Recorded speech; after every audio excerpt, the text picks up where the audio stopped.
wrestles in tights sometimes. Hey, welcome to our 186th episode of Guerrilla Radio. And I'm Joe Caprino, and we have the mayor of Crown Point here, as I didn't finish typing my name. Bill Hawkins, joining Mike, personal house visit. So welcome to the show, Mr. Hawkins. Live from my kitchen right here in Lowell, Indiana. Yes. Live from Lowell, Indiana. I didn't know we were gonna talk food today, but yeah, we're gonna rank fries. Rank So fries? that'll be fun. It will be. Yes, it will be. And yeah, it's gonna be controversial too. I know my takes will be controversial. People aren't gonna like me as much anymore after they understand my food taste. Man, those candy bar rankings were trash. Yes, yeah, we got ripped. No Snickers. Oh, mine were good, man. I don't know, man. I had a Snickers. It was kind of overrated. No. You said the other day it was good. Man, I feel like the peanuts and the caramel were like real too hard. I mean, I had a bad one. Yeah. I felt like I was gonna break my teeth. Like, you can't go wrong. Snickers, Mike. Yeah. Snickers, Reese's Cup in the freezer. Dude, I like a Reese's Cup in the freezer. That's my favorite. Oh yeah. Dave Doster, Santa's elf in the house, still wrapping presents. Yes. He might be done by Christmas. Still haven't bought one Christmas present yet. I think my wife bought some. I don't know. We'll find out. We'll find out in about a week. We got a whole stack of them down here in the basement. Some got delivered to the neighbor's house. He brought them over. So. Nice. Kim, you got any down there? Christmas presents. So we're going to talk some wrestling today, and we're going to start off the Carnahan Classic. What's it called? The Bill Carnahan? Oh, Carnahan. Who was Carl Carnahan? He was the first Crown Point coach. Was he your coach? He was not. Nice try, Joe. Coach Link was, but God bless him. But yeah, Carl was a little before Coach Link. But listen, it's a tournament that was always in place. It's just we built it to when we came in, we just decided let's just try to build something fun. And there was a time where Junior Roberson, if you guys remember Junior, he was 106 his freshman year, and I think he took first. And there was 4 guys on the stand. So, to say the least. So we're building it, but it's always been a great. It's obviously a stage where Crown Point is proud, and it's their first coach and all that stuff. So it's good. It's good for the community, and his son still comes to this day. He Nice. Yeah. What he had was it him that got hit by a car? Was that one? Or was that Burkhardt? I know one of the two memorials. I don't remember which one it was. I don't think it was Carl. But anyway, his son, maybe. But his son still shows up to this day and super proud. And the tournament used to be like a conference tournament per se. Yeah. Now it's we built it to a little bit of an elite thing. So. Yeah, it kind of was it was Crown Point versus the world type thing for quite a few years, and then all of a sudden, the last 3 or 4 years, you guys decided to bring in a bunch of teams, and it's gotten kind of crazy, and got crazier this last week, didn't it? It did. It did. And you get a couple teams drop out, and we had to get a little creative, almost Iron Man like. Yes. So we got to invite. Well, Bill sends a text to Mike and I and said, "Hey, we got a couple teams drop out. Can you get us some individuals?" So we have added with already the teams that are there. So the teams that are there, like you guys kind of invited like a who's who, and like obviously opening the borders up a little bit better for Indiana. Like Bishop, of course, not there this year. They were there last year. We replaced them with Detroit Central Catholic. Yeah. So the 3 best teams in Michigan, the best team in West Virginia, the best team in Tennessee, some of the best teams in Illinois, including the state champs. Wisconsin, Arrowhead. where Ben Askren Yep. wrestled. Mount Carmel's there, so Marist, Mount Carmel, Marmion. It's a pretty sick tournament. And then was it Springboro, Ohio? Springboro. Yep. And then you got nice... Brownsburg and Floyd Central from Indiana. Yep. And Floyd Central, to their credit, Coop said, I don't know, this and that. And then I just talked to him a little bit and sold him on a little bit. And he's like, you know what? Let me talk. We're in. You know what I mean? So it was good. Coop's tough. Yeah. You know that. One of the toughest dudes you know. So yeah. So have you guys invited a lot of Indiana teams? I know last year there was a couple that didn't. We invited Mater Dei, but they got their holiday tournament kind of close to that era or in that arena. And Center Grove, I think they have a conference tournament or something. I think they got the county, right? Yeah. County or something like that. But yeah, we're trying to do some things creative, and we're not running from competition.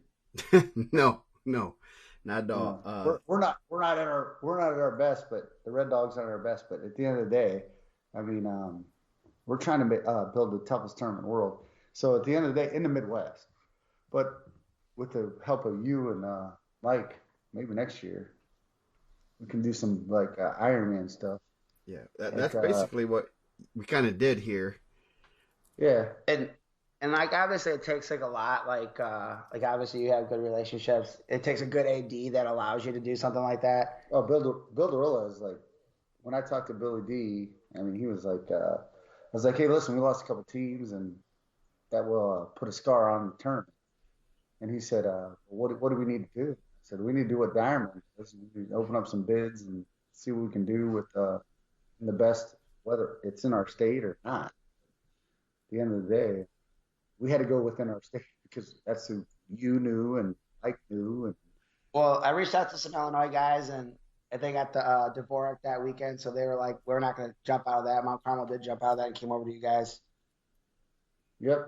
So, I mean, I think I don't know, Joe, you want to throw some additions in there? Yeah. So we got Tylen Thrine will be at 138 from Newcastle. That was reach out to his coach, and he's like, what surprises me is how quickly the coaches and the kids committed.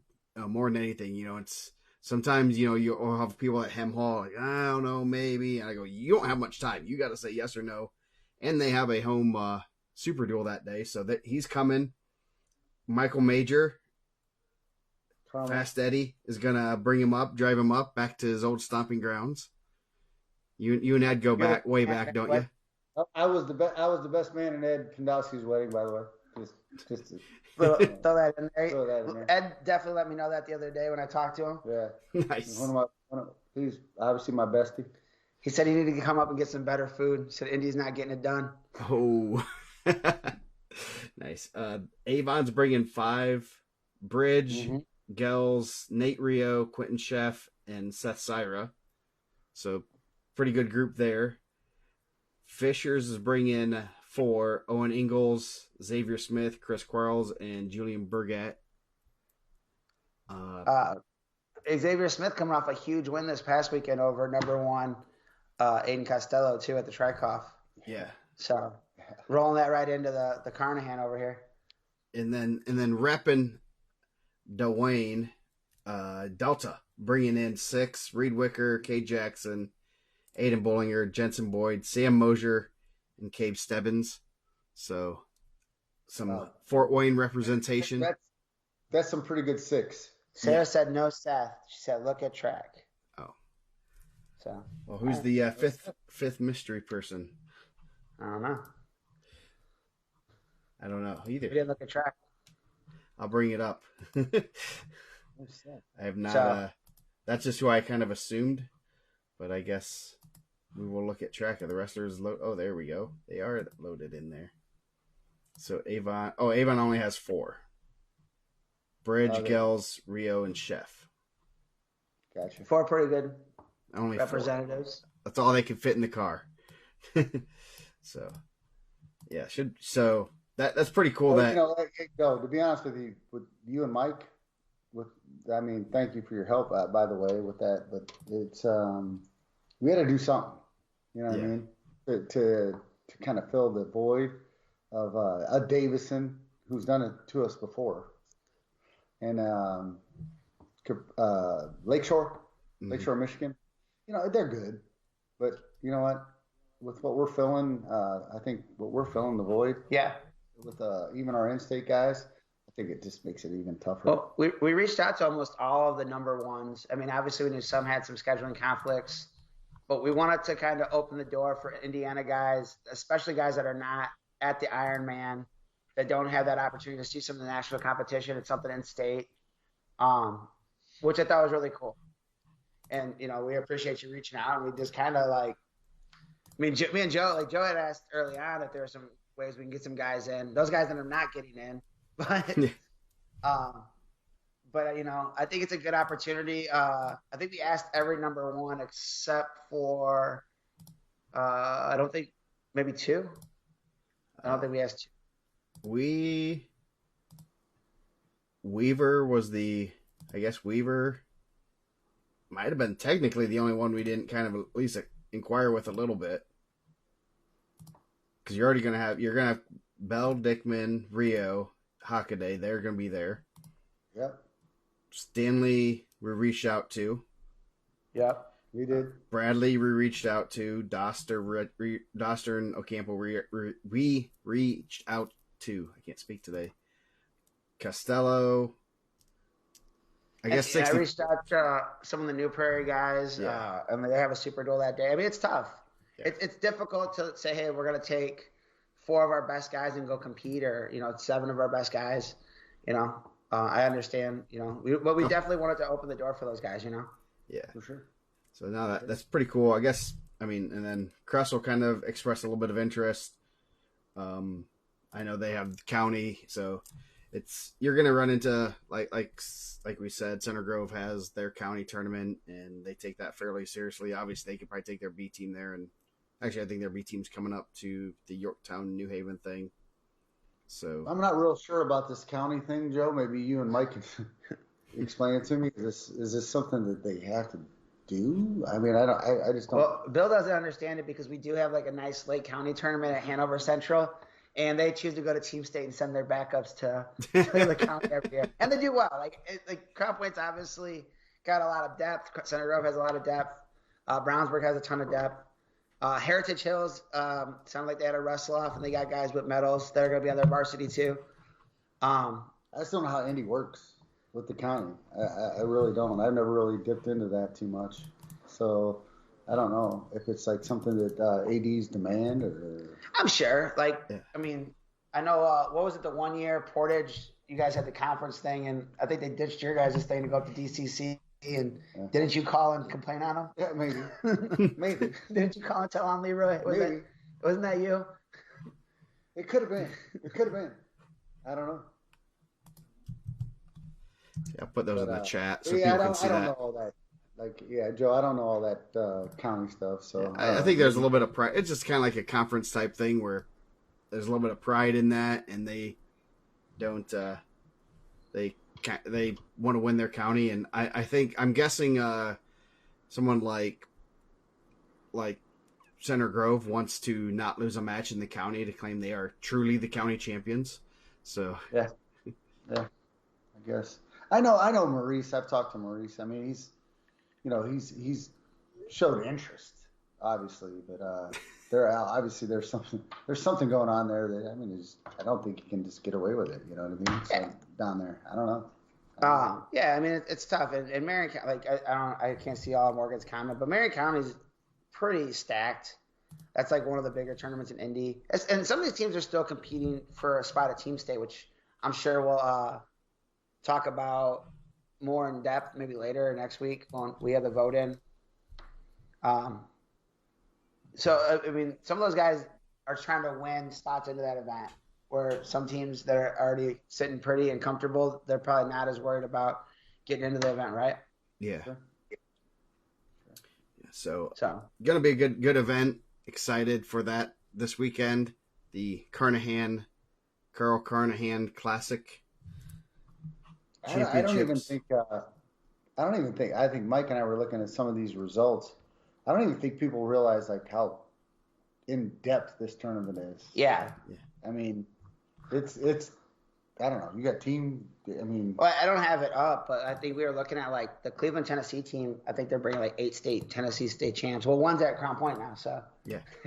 you guys snaked them over here. whatever. Yeah. He was Crown Point before you. Don't even get me started. His mom was his grandma was one of the original people on the board, right? Yeah. Yep. Yeah. So yeah, Cleveland, Tennessee has number one's at 113, 126, 132. Number 2 at 50.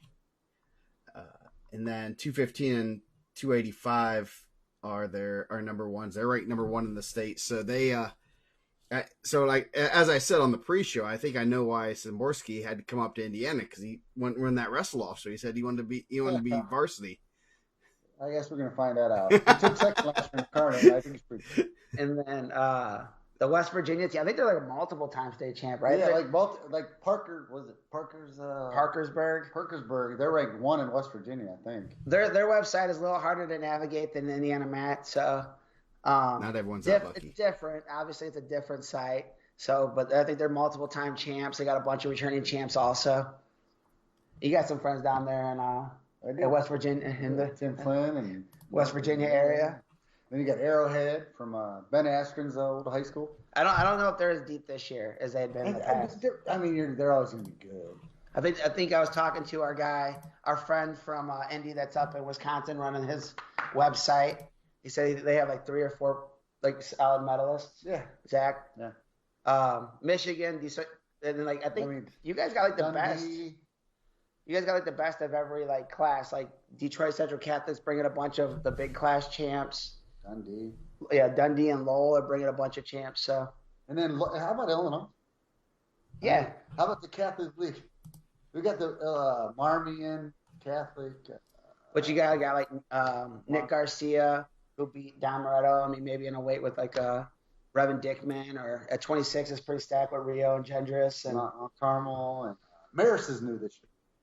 Maris is tough. Will Denny is pretty good. Will Denny's pretty good. Ironman runner up. Yeah. That's who's seen boys from Illinois? They're good. Yeah. Like Basil got some guys coming over. Well, are they gonna? So like last time they didn't bring the guys, right? Right. Last time they didn't. Who do they? What's Robertson, right? They got the 2 Robinson brothers that were at Ironman. But last time they didn't bring Vincent Robinson. No, they're coming though. They're coming. And by the way, if anybody's interested, we get a pound that day. Don't trust them. We get a pound that day. That Crown Point scale has knocked out quite a few wrestlers. I know. That Crown Point guys, man. You guys got tough stuff for your own guys. Thanks, Joe. Yeah, on our own scale. I mean, tough, man. Tough scale. Tough scale. It holds no prisoners. So make sure you're a pound under the pound allowance. Are you guys doing any kind of streaming or anything? Or they got to go? It's track. Got to be on track. It'll be on track. Yep. We got Mark coming down from Lafayette. He's gonna come up and stream it. He's in Indy. He's not in Lafayette. Is he in Indy? Yeah. Everything south of Lowell is in Lafayette. I don't even know what Lafayette and Indiana. I don't know. In the region, anything south of Crown Point's Lafayette, man. That's what my parents told me. Anything south of Lowell, I don't even know what's going on, bro. Dude, it took them 2 days to get over here. We left yesterday. It's been 50 degrees. I couldn't even find Mike's house. He started naming streets. I didn't even know we're in Lowell. I said, "Oh shit, man, I don't know where you're at." I'm like, damn. So, do you not know how to use GPS or what? Well, I think my phone went bad. I told him my phone's going bad or something. We do directions differently here.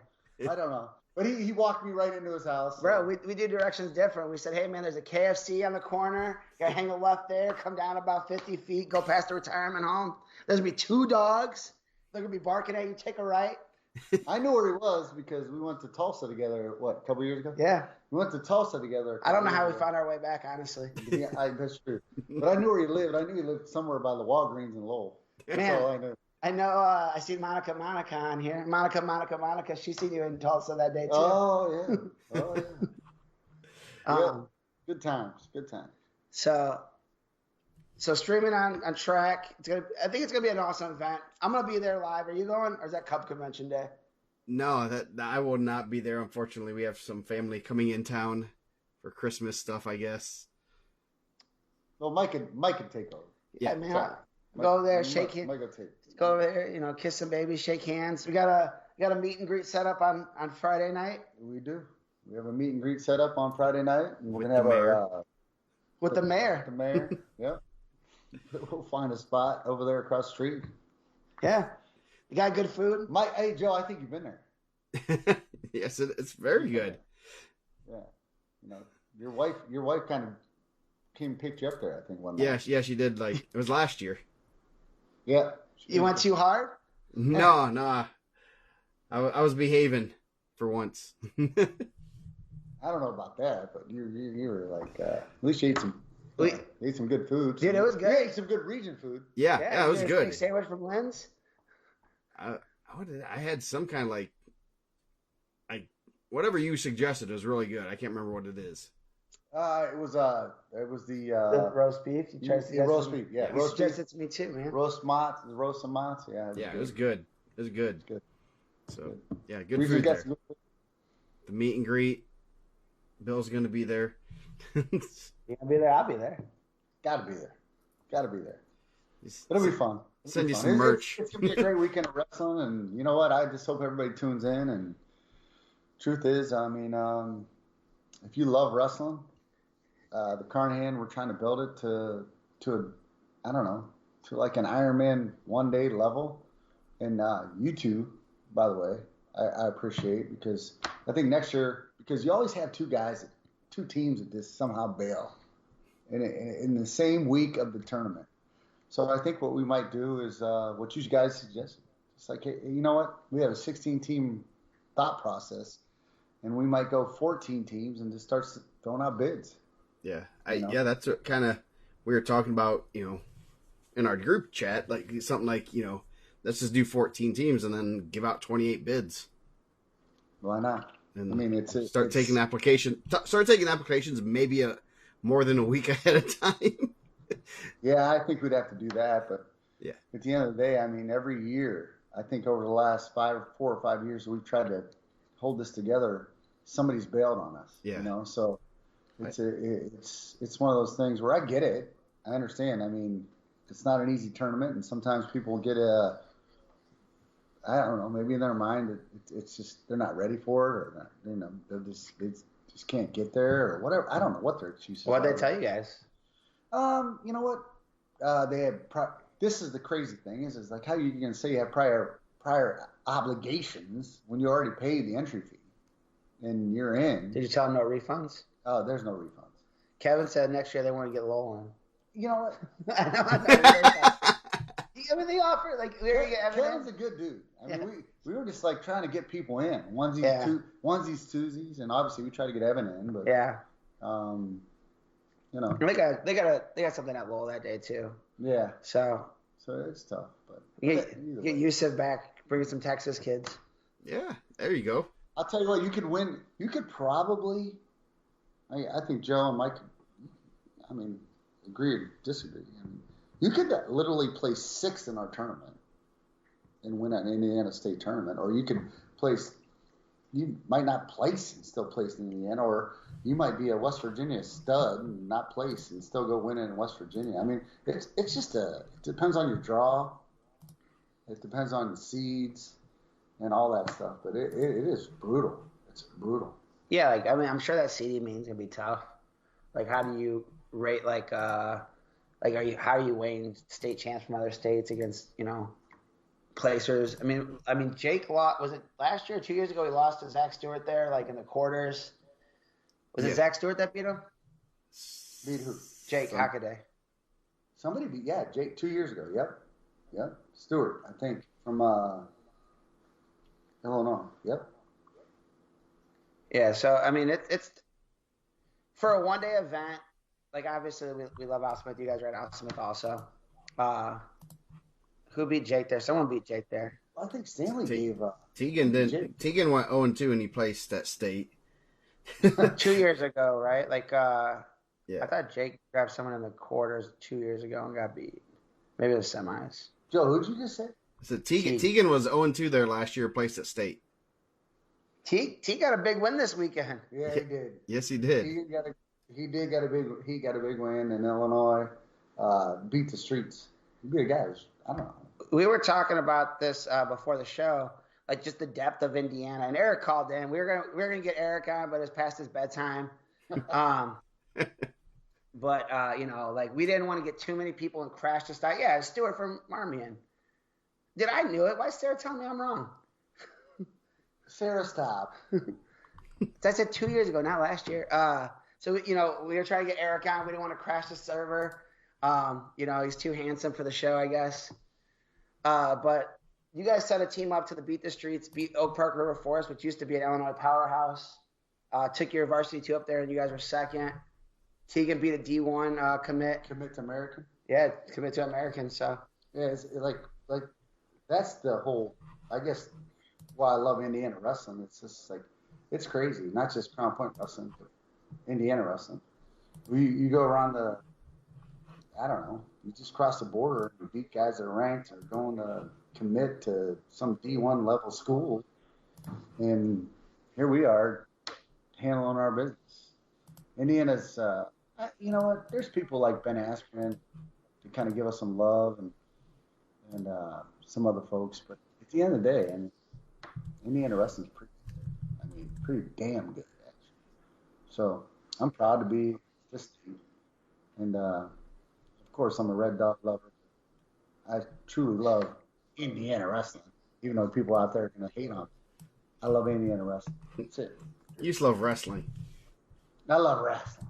yeah, I mean you got some love for the Illinois guys across the board. We got some Indiana guys coming home. I mean, I'm truly from Pittsburgh, Pennsylvania. Come on, let's be honest.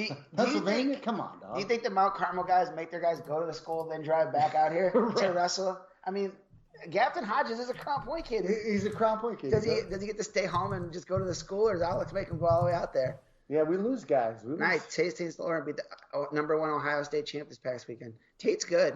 He's going to be tough. Yep. Yeah, those 106-pound rankings are just – they're not – those guys did not get the memo. You're not supposed to beat each other. Right. Yeah, I mean, it's tough. I mean, we kind of knew. I mean, a lot of those guys, and I know, I was wearing the Contender shirt last week representing. They killed it. They killed it at Ironman. I know. From the region, bro. I had a region shirt on today at work, so I love the Contenders. You're good. You're good. But like all those guys are up top, kind of wrestle each other in the room, so I'm sure they have a good feel. Trayvon Ducking lost to Case Bridge this week, so I mean, really good Ironman, and then comes back, loses to Avon, and then Case Bridge loses a kid from Mater Dei, Alden Walker. So in a good duel down there. So kind of crazy. It's a great city. Ducking places 6th at Ironman. He's not even the best kid in this county. Dude, tough. Yeah. It's a tough county, I heard. Yeah. Duck County, from what I've heard. It is. The mean streets of North Indy. Yes. So, let's clear up the old Reinhardt rumor, and that's my guy. We're gonna jump right to injuries. Wait, we're not gonna go in order. Don't you see the order? We'll get the order. Reinhardt's out, Shep's out, and that's about it. You guys kind of had a tough year starting off.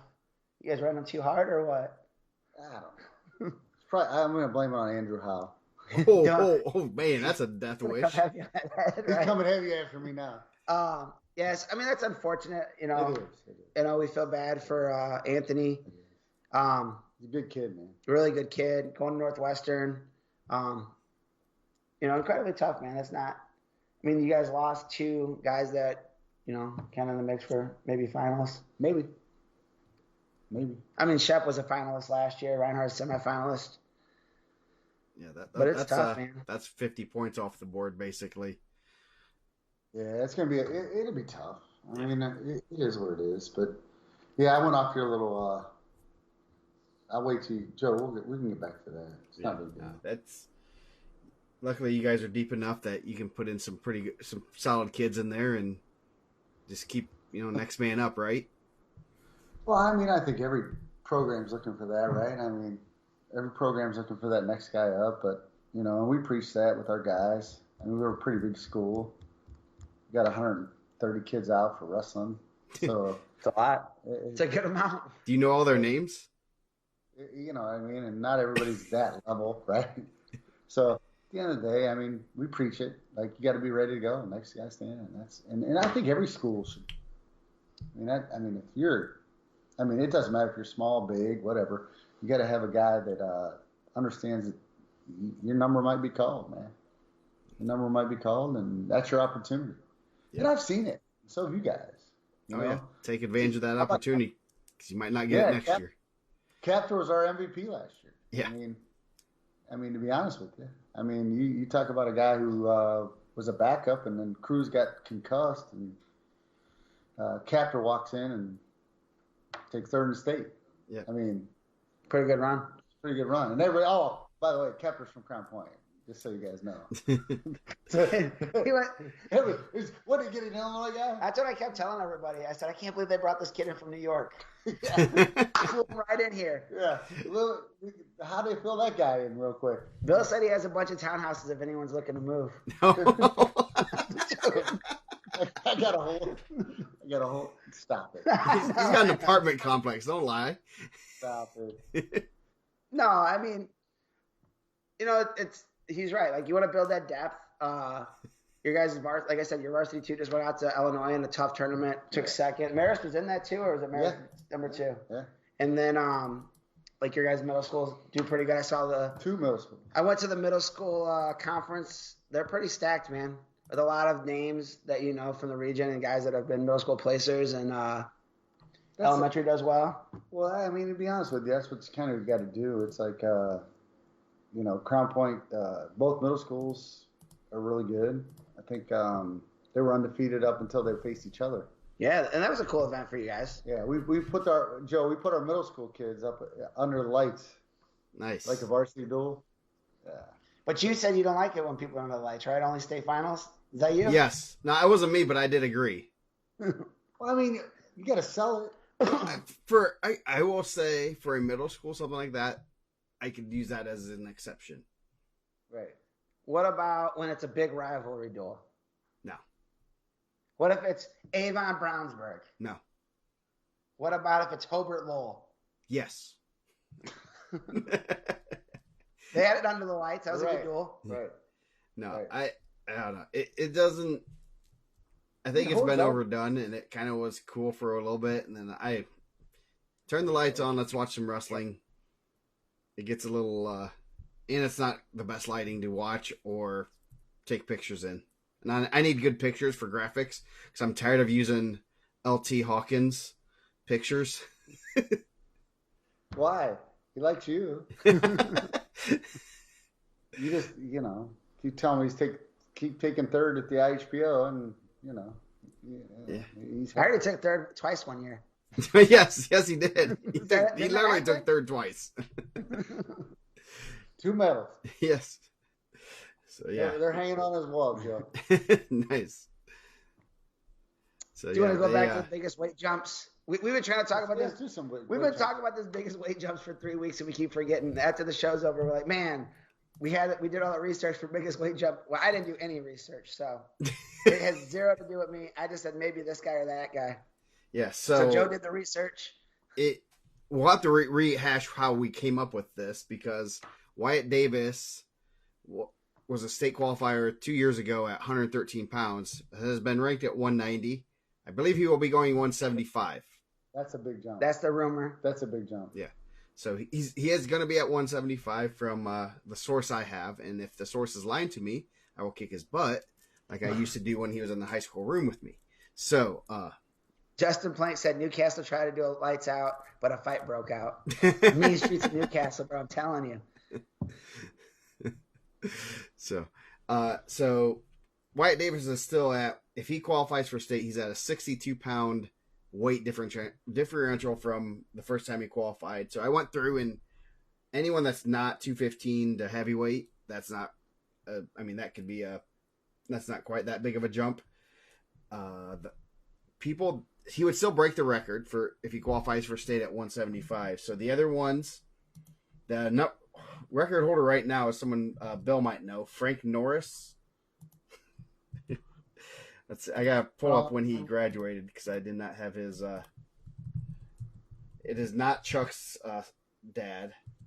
That's what I heard. He graduated in 1957. You didn't wrestle with him, Bill? Really, dude? Really? My guy looks good for his age then. That's pretty funny, man. Warren Central and Newcastle trying to finish that fight last year, right? Hey, Joe, I'm gonna be honest with you. So when the people are like, when did you graduate? I'm like, in the 90s. And they're like, well, what year? I'm like, 90. 90. So you're only 7 years older than me, so you're not. I mean, I'm only like in my 30s, I think, from last I checked. You got a little more salt and pepper than I got, I think. It's rough coaching over here in the Wayne. I see that. Yeah. So, yeah, Frank Norris qualified in 1955. He was a state runner-up in 1955 at 95 pounds and was a qualifier 2 years later at 154. That's a big. He started eating. That's a big jump. Yeah. He is 1.5 times his weight. So so he was at 59 pounds. So we have 3 tied with 57, and 2 are brothers. Let's see if Bill can name these. 2 are brothers. Once we pulled it up, I remembered. Ken Joel should know. Yes, 2 are the 2 brothers from I'd say a top 5 perennial school. Yeah, I would say Wait. 2 brothers from a traditionally strong wrestling school. I would almost say. Probably, I bet they have a little bit more. I would say a top 3 school. Would you say they're probably like legacy wise, like over the span, probably better than Crown Point? I know. You're gonna get smacked. Would you say like probably top 3 program in the state? Cathedral. Ever? 2 brothers. Cathedral? Yeah, 2 brothers from Cathedral. Cathedral. Who would you say? That's a good one. I said that's a good one. No, Bailey's didn't jump that much. Joel, you're going to kick yourself. One might have wrestled with Braden. I'm still. Now they probably both wrestled with the Baileys, right? Yeah, I'm sure they did. Ben and Brian Harvey. Oh, Harvey. They both jumped 57 pounds. Didn't he go to the Army or Navy or something? Yeah. I think Ben did. They jumped pretty high. They both might have.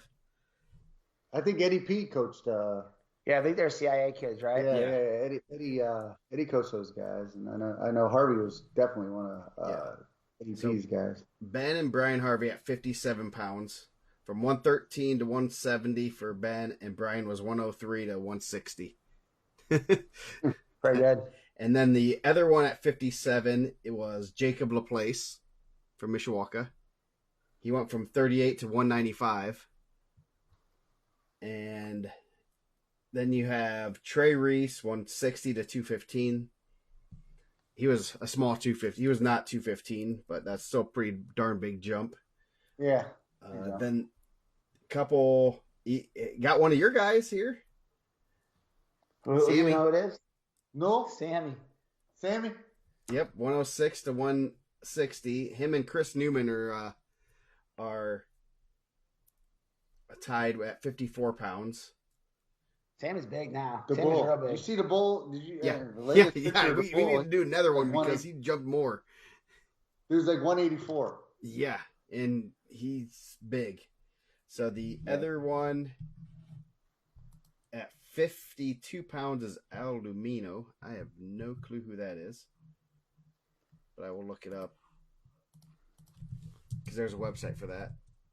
They said Bretton Russell is going to wrestle heavy next year at West Point, which is pretty cool. Oh, wow. Who's that? Bretton Russell, he battled for Warren Central. This is uncle in here. They said he's doing real well. I was just talking to him about it. Wow. I think his style is going to be pretty exciting in heavyweight. Al Lumio from East Chicago, Washington. He won state at 103 in 1942 and then was runner-up at 155. Do you have it in front of you or no? What? You know what East Chicago, Washington's mascot was? The Senators. Senators, man. There you go. I have it in front of me. The Senators. So then, East Chicago Roosevelt. Do you know what East Chicago Roosevelt was? no. Rough Riders, bro. Come on. The Rough Riders? Yeah, Teddy Roosevelt, right? Yeah. And so the other guys that are 50 pounds, Right? the Roman brothers were both went up 50 pounds in their careers. Jason Strack, Tyler Fuqua, 120 to 170. Summer. Yeah, Fuqua. Fuqua's like umpiring softball. I've seen him this summer. He's pretty jacked, man. Drew Hughes and Chase Osborne, and then there's some other ones, Frank Anderson and an R. Miller. So that one, the R. Miller is a little old. So what was Drew? Drew was he 120 to 170. 120 to 170. That's a big jump. It was a big jump. It's a big jump. Yeah.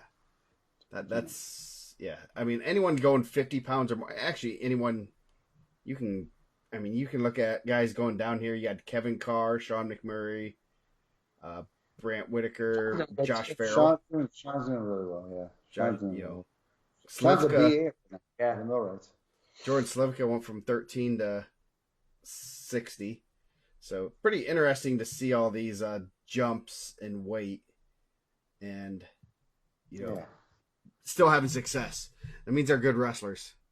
Yeah. They're doing good. Yeah. Now this is a, Thomas Eric, this is a jump from qualifying for state 1 year to another qualification. So it could be freshman to, most of the time it's freshman to senior years. But it's the lowest weight they qualified at and the highest weight they qualified at. And I'm subtracting jumped pretty high. 38 with 38 pounds, 6. Teague went from 6 to 44. That's pretty good jump. Pretty good jump. Yeah, pretty good jump. He's got to go a little bit further to make the top I think list. Saturday at state he was at like 108, and then the next week he was at 40. Yeah. Yeah, he's tall enough for it. He's tall enough. Just keep lifting. I remember I thought you guys were telling me he was going to wrestle 13 this year. I seen him this summer. I was like, there's no shot that dude's going to be a 13-pounder. Right? It's crazy. This sport's crazy. We all know that. It's just, it's pretty interesting seeing all these. I'll post them on the board, but it's crazy, these jumps. So it was interesting. Those are our biggest weight jumps. And as far as injuries... Sorry, I screwed up your next topic, but yeah, well, we're already going to talk about, obviously Reinhardt is not in the newest update of the East Chicago semi-state rankings. So I'm sure I've not checked the comments on Facebook, but I'm sure they're like, "Where's Reinhardt? Where's Reinhardt?" Usually that's like the first thing everyone posts when someone's out, right? Nobody posts anything. Not really. You kept that stuff quiet. Troy Hahn, what's up, my man? Troy out there doing his thing. So, what's up, Troy? So Reinhardt is out with the patella tear from a kneecap. So it's legit. I mean, there's not a whole lot we can do about that. What's the recovery time for that? He'll be ready for Northwestern? Yeah, well, Northwestern's involved a little bit with that, and it's like a 5 to 6 month process. So, and then Clinton Shepard's going to be. He had his ACL injury. He'll be back hopefully by Fargo. I seen him ripping out some push-ups and stuff. Yeah, getting ready, man. Yeah. He's only a sophomore, and LT is obviously my kid, and there's no secret he's got a little injury on his shoulder. So at the end of the day, we're gonna battle through it. Like if you guys remember, we're going to battle through that stuff. So we'll be there. Yep, and Coach Derek Snyder, he's on the injured list also. So D Snyder there's something going on with D. I don't know. We're not going to report his injury. We heard Mike Morgan's breaking news in the chat over here. We're going to keep that up fast. We didn't want anyone trying to come for my guy's legs. So you got we got to give love. Hey, Coach Snyder, we love you, man. Yeah, get well soon. Get well soon, brother. Sit on the bus, chill. Coach Harrison will take care of it. Don't worry about it. LT's not out. LT's gonna wrestle. Yeah, LT's Did you send Snyder some flowers at least? I did not. I mean, he's a purple dog. I mean, at the end of the day, I love dogs, but Man, purple dogs, I just can't come to. we'll get Dave Doster to send him a Christmas present. He's gonna Yeah, wrap it. yes. I'll get wrapped right now currently. Santa Doster. I'm sure Sarah's gonna say something here in a minute, but purple dog. You get mad at me, but You better nah, watch. You're gonna get put in air jail. Yeah. So, I mean, I think everyone thinks you guys are supposed to be like these crazy rivals, but you guys are pretty cordial. Yeah, you guys like each other. Brownsburg and Crown Point, as much as people think, yeah, of course, it's a rivalry. But So who do you hate? Center Grove too. I mean, it's just I don't. Which team do you hate? What's your biggest rival? You know what? To be honest with you, as I get older, If you say Calumet, bro. never. Coach Watkins is the guy. Coach Watkins is the guy. Happy belated birthday to my guy Jim, man. Jimmy, yeah. Seen him this weekend. One of the best coaches ever. I'll be honest with you. As I get older, I don't like when I was younger. I mean, of course, there was some passion, right? Some hatred or some competitiveness, but I mean, Who do you think you've been the most chirpy with in a duel? I mean, let's be honest. It's Is it Dave? it's yeah, Maryville, but Maryville and Crown Point have always been. Yeah, that's a pretty good rival. Maryville and Crown Point have been chippy since Anthony was wrestling. I didn't feel like it was as much for you guys, but when Coach Blink was there, it was a little chippy. It was It chippy. was a little bit more chippy. I think David and Scott were they were chippy. I think, and then who's Bradbury got? Bradbury says he knows who. Bradbury was part of some of them Hobart like Portage duels back in the. Those were chippy too. Dude, Tharp can make anybody mad. I mean, Tharp was crazy. So I mean, in a good way. Yeah. I mean, Eddie and Tharp were a good team, but no, I think a good tradition here in the region is Crown Point, obviously Maryville, back in the Shrewsbury and Anthony Hawkins days. My son, Those were good. They were good days, and then Portage and Hobart. I feel like that should be a duel every year. Those were pretty good. What's the big duel out there by you, Joe? The big What's rivalry. the big showdown? Ooh. Oh man. I mean, it's kind of ebbed and flowed based on who the best teams in the area were. The Belmont Yorktown ones were nasty. Oh yeah, those were good. In the McCormick days. Yeah, especially it was team regional. Those were ugly. I mean, those were just both schools wanted to go at each other's throats. Those were some fun duels. But at the end of the day, Coach Blink, you know what's funny about Coach Blink is, you guys know this now, he's a referee. Yeah. Right? So he went from coach to referee, and he's actually a pretty good ref. Will he be at the Carnahan? He actually broke his leg. Dang, man, all these side injuries, man. We're going to injuries suck. It's not just the current Bulldogs, it's former Bulldogs too. Jeez. He broke his leg, so I'm not even sure, like, I used to do our wrestle-offs, so we wouldn't have to coach, you know what I mean? So we wouldn't have to do all that, but Coach Flink, he hurt his leg. I think he's coming back pretty strong, and he was a semi-state guy, and, I think he transitioned well, actually, from coaching, and he was, hardcore coach to transition into ref. That's got to be hard. I seen Chris Joel's doing a great job. I seen Chris this weekend at the Trikoff. It's tough. It's tough because you gotta see both sides of that. I mean, at the end of the day, I think the hardest job, Eric McGill. To be honest with you, I mean, think about that guy.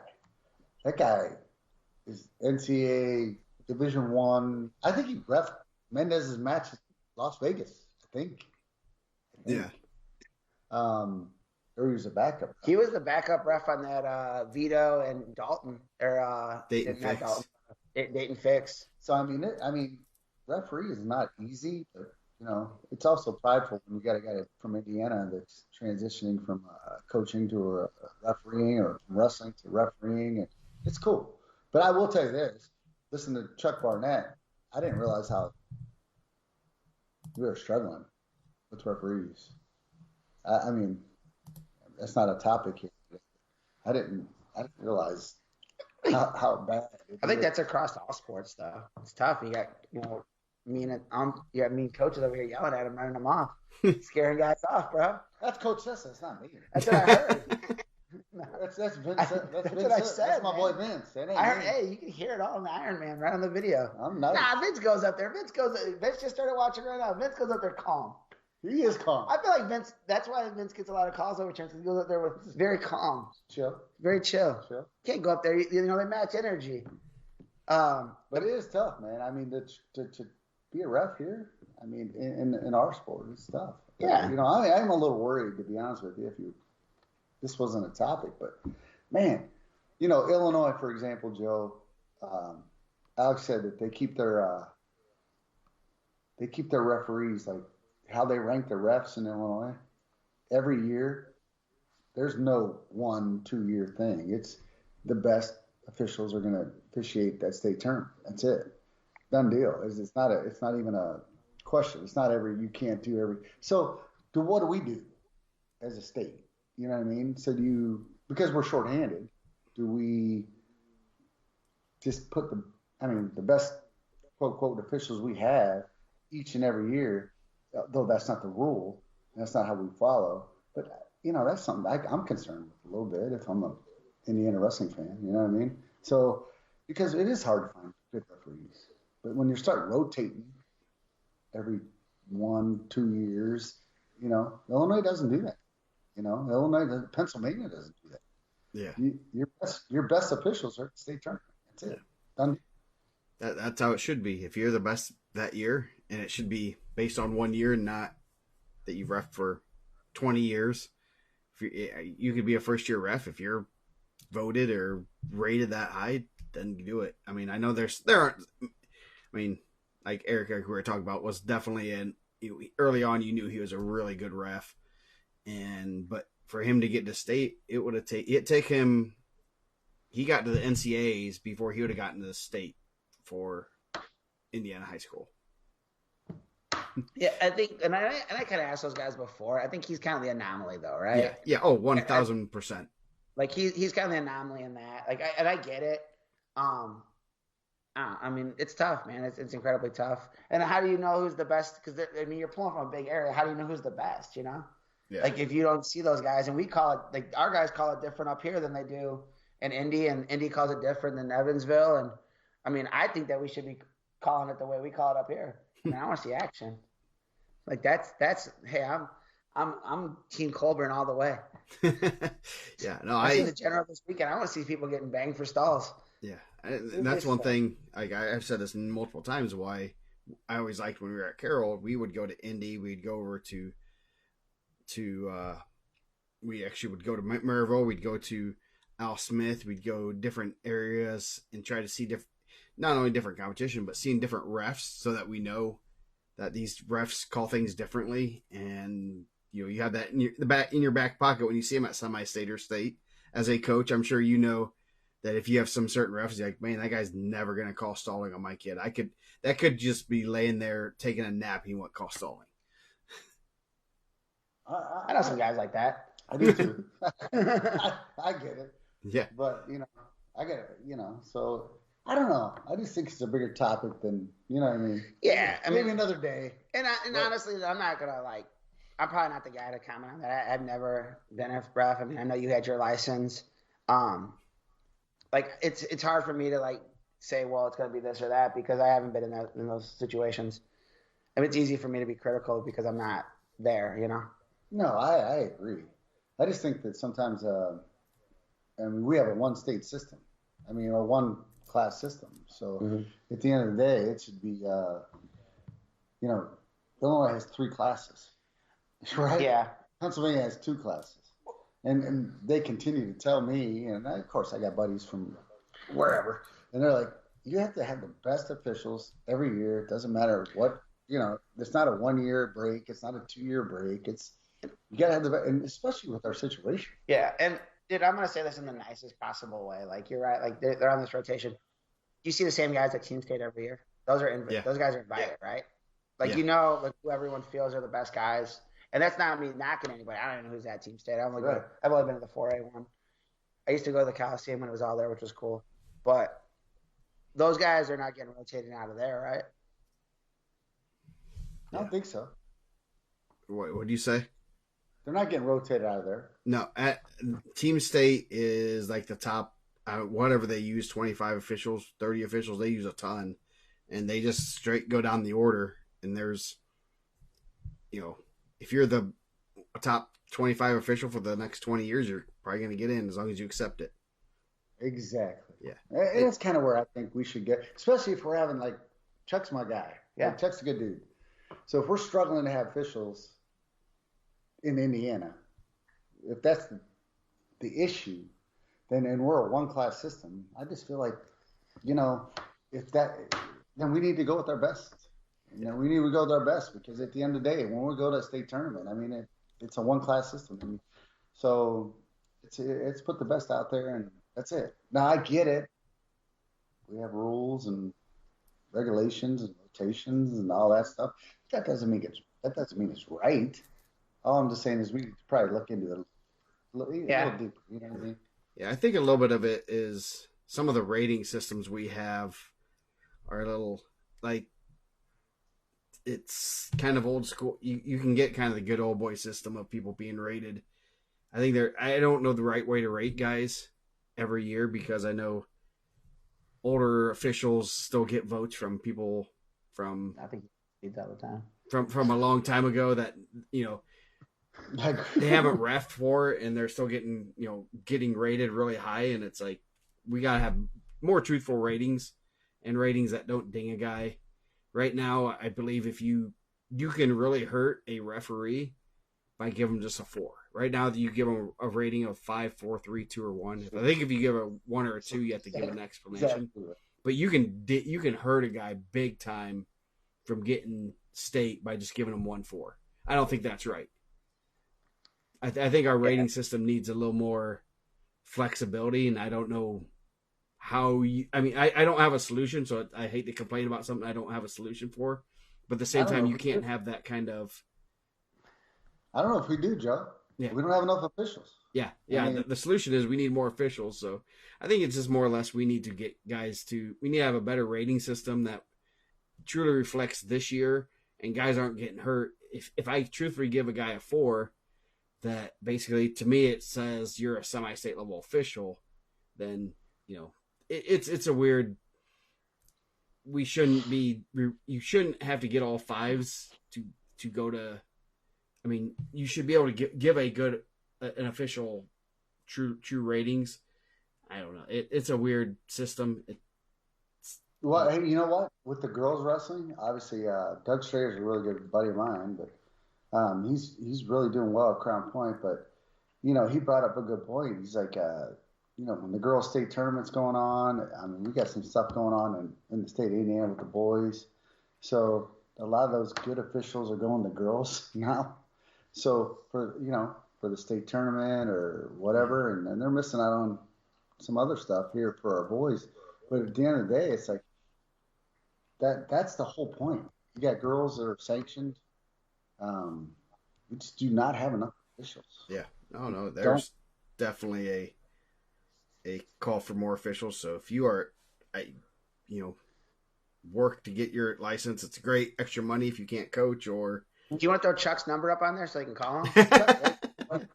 Was it 219-749? Chuck's all about it. You know what?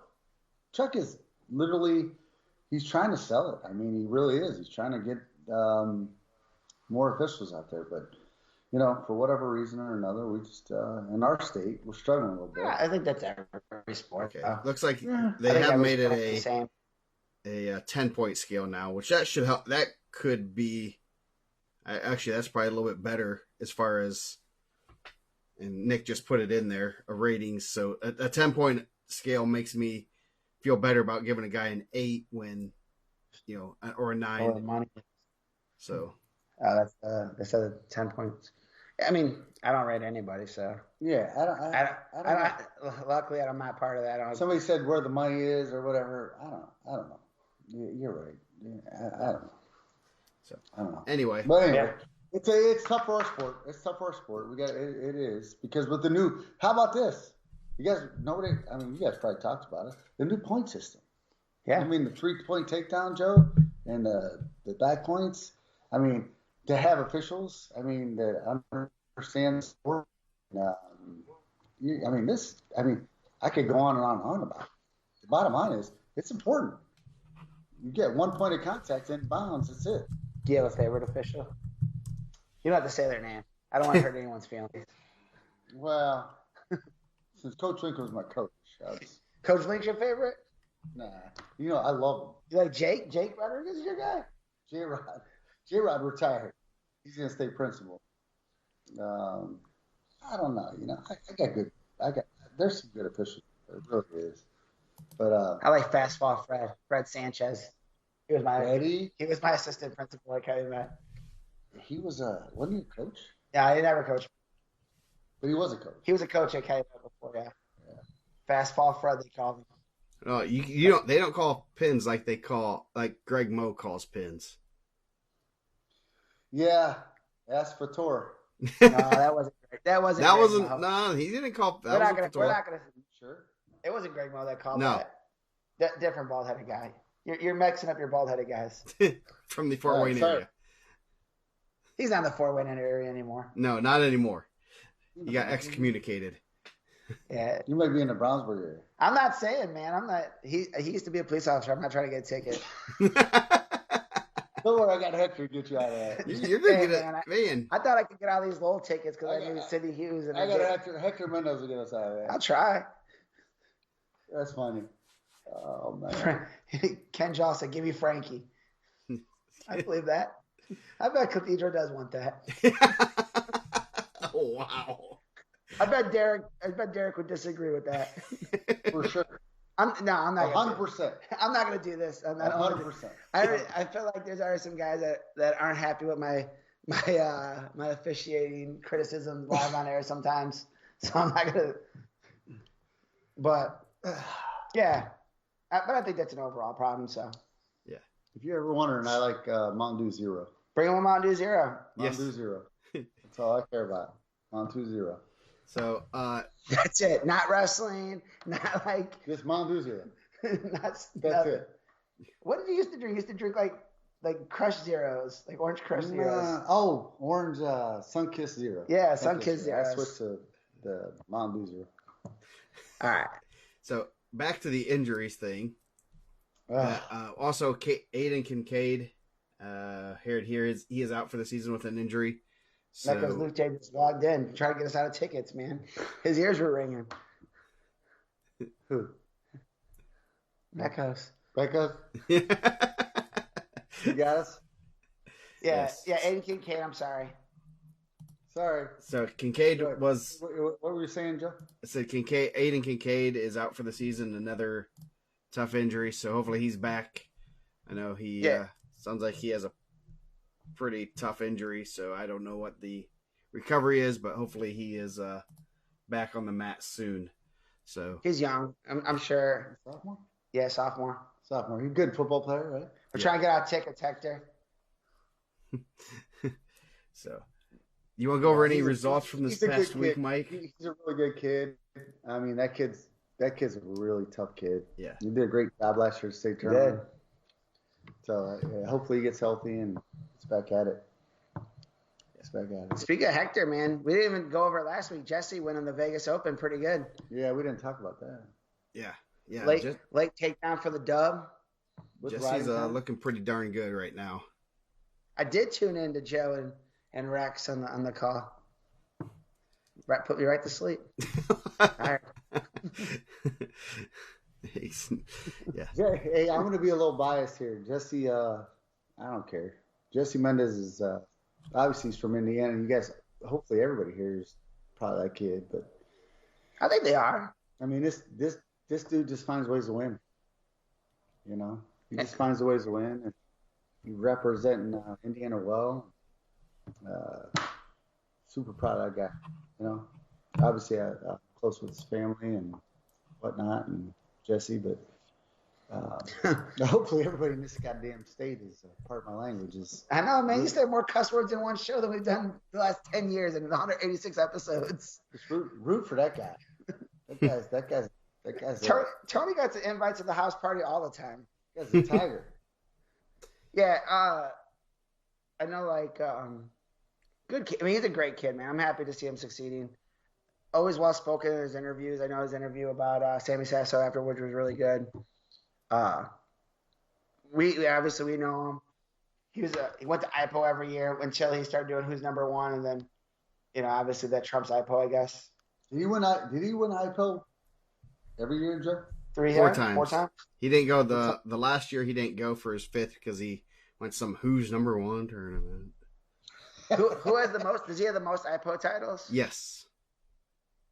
Yeah, he was winning them when he was just a little baby. 8th grade. Beating high school state champs when he was an 8th grader. Yeah, so I mean that's a great. He did say he was unhappy with it. Dude's out there just winning Vegas Opens. He's like, we want to score more offense. He needs to get those offense more. I said, no. Dude loves wrestling, man. Like, if you want to go see someone that, and we've said this before on the show at nauseum, and obviously I was doing all the RSN stuff when he was going. You want to see someone that like truly loves the sport and just loves to wrestle. Like, that's Jesse Mendez. Like, and I don't know. I think it's a rare thing. I don't think everyone always just loves wrestling. That dude would wrestle in front of 10,000 people. He'd wrestle in front of 10 people. And he just loves it. I remember it's the same pace. Yeah, and dude, I remember he wrestled the Alsmith final his freshman year, and it was a kind of a tight match, and he was like so excited to he's like, man, I want to run that one back. Yeah. When he got headlocked in the finals, we seen him at the hotel, and he had this purple mark on his neck, and he's like, bro, that was crazy, and it was crazy because that place was like dead quiet, and then it just erupted, and dude just willed himself off his back. Yeah. Anybody else is like, bro, 100%. Like, I don't know how he got out. I think he kind of curled back over and just come on. And that's his boy too. Joni, let's be honest. Joni's son Kuntz hit the meanest headlock. Yeah. In the state of Indiana. It was pretty good in that spot. You could hear a pin drop. I think they were sitting next to each other, right? They're buddies and all that. They're pretty good buddies still to this day. But, yeah. It's wild. I think if he pinned them, I don't think they'd still be pinned. Hector told me he wouldn't be. Hector told me they wouldn't be. They might not be buddies. She would not be getting out of tickets. So we're gonna go over some results from last week. Yeah. So let's see. Where were you at, Joe? Were you out at any tournaments? No, I stayed home. I went to Costco on Saturday. That's a battle in itself, my friend. Yes, I added that to my significant win. It's Costco 2 weeks before Christmas. So was it crazy? Yes. I only doubled like 3 people. So Sam's Club. That's what he did. Yeah. So Center Grove wrestled Zionsville Indianapolis Cathedral 60-7. Pretty strong showing. Yes, there is still a pretty, and there's a pretty good cutoff between the top 3 teams, and then because Cathedral is pretty solid, and so that's good. That's crazy. Just seeing that result just kind of makes you wonder. Westfield over Warren Central. Westfield looks like they kind of have a sneaky tough dual team. New Haven beat Garrett. Riley Better says that, Coach Hawk. Is that right? Yeah. Oh, yeah. Well, I was going to say something. You guys got me off. Forgot. Think about this. Jesse's a junior in college right now, right? Yep. When he was in 8th grade, he wrestled senior Jacob Moran. They were 4 years apart. Now Moran's still wrestling in college. He's a senior, I believe. He is. Yeah. They used to be 4 years apart. Now they're 1. COVID year, man. Yeah. So let's see. Go down. Westfield is a pretty good squad. I think they have some good young guys too. Yeah. Carnahan, real deal, man. I think he's going to be pretty tough for them for a long time. Portage and Maryville. Portage beat Maryville 50-23. Yeah. Wow. Then let's see. North Miami over Northfield. I believe that was how it ended up. 1A. I know there's some teams in there that are trying to get into Team State and stuff, and North Miami has a pretty solid team there. Columbus, they do, man. North Miami's got some really good individuals also. Yeah. Columbus East over Franklin, 39-25. Columbus East, it was a big weekend for 3A jockeying and seeding. Man, Cooper's a real deal, man. They just reload with solid guys every year. They'll graduate and like, man, this is the year they're going to kind of catch. Yeah, Chris Cooper, man. They do a good job. They're going to have some pretty good seeding coming up in their tournament this weekend, I think. Yeah, that's right. I heard the Cooper Classic, as I like to call it, is going to have some good seeding, so should be some good. And then Columbus East went to Perry Meridian for the Falcon Duels. They beat Carmel, Greenfield Central 39-27, Perry, and Evansville North, and Triton Central. So some good matches there. Riley, number one, man. And they have a big one this week. City rivalry, not just a county rivalry, a city rivalry. North and East are wrestling. So, other big ones. Obviously, you were at the Trikoff. You want to talk a little bit about the Trikoff? Yeah, a good day of wrestling. I think that kind of.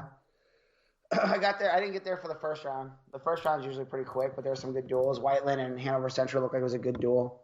They got to do that in the wrestling room, which is Coach Bradbury was in here. He said that match felt like it took 2 hours, 3 hours. He felt like he was in there forever.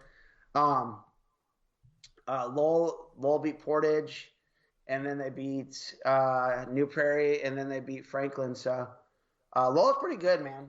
They beat Hobart on Wednesday. I know they're up for the vote for 3A. They should probably get it. I think so. I think they're pretty good. They have some really tough freshmen. They have some flexibility down low. Getting Evan Stanley back obviously helps them a ton. So they looked good. Franklin looked good. I think they got some good big guys. Shout out to my boy Tante. And they got me some T-shirts. Got some Franklin T-shirts. I should have worn that tonight. Man, I don't got no Bulldogs T-shirts. Only the stuff that we got from your team. I came to your house and I came in. I know. What the hell? I was going to get a Bulldogs Premier shirt. I don't even have one of those. We got to see – there's a lot of tough individual matches over there. I seen Hobart was bumping some guys around. You had Chase Yant and Seth Aubin. I think we talked about early on Costello and Smith. Smith got a win over Aiden Costello.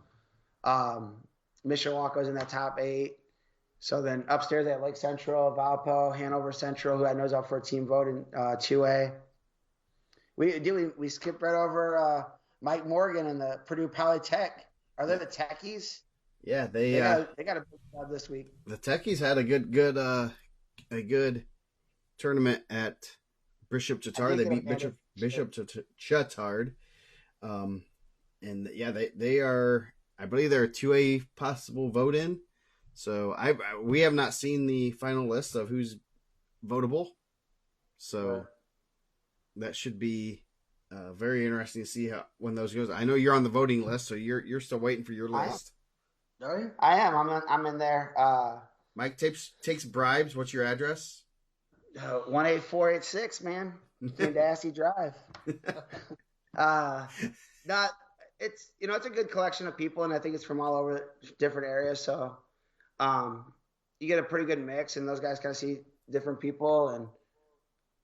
But yeah, I think Purdue Polytech did a good job of putting themselves in the mix. I'd have to look at it and see where everyone falls, and it just makes these duels kind of mean a lot more. Not that it's the end all be all if you lose one, but if there's someone that you're going against, there's right in the mix, they're kind of going to weigh that. I mean, Lowell beating Franklin was huge.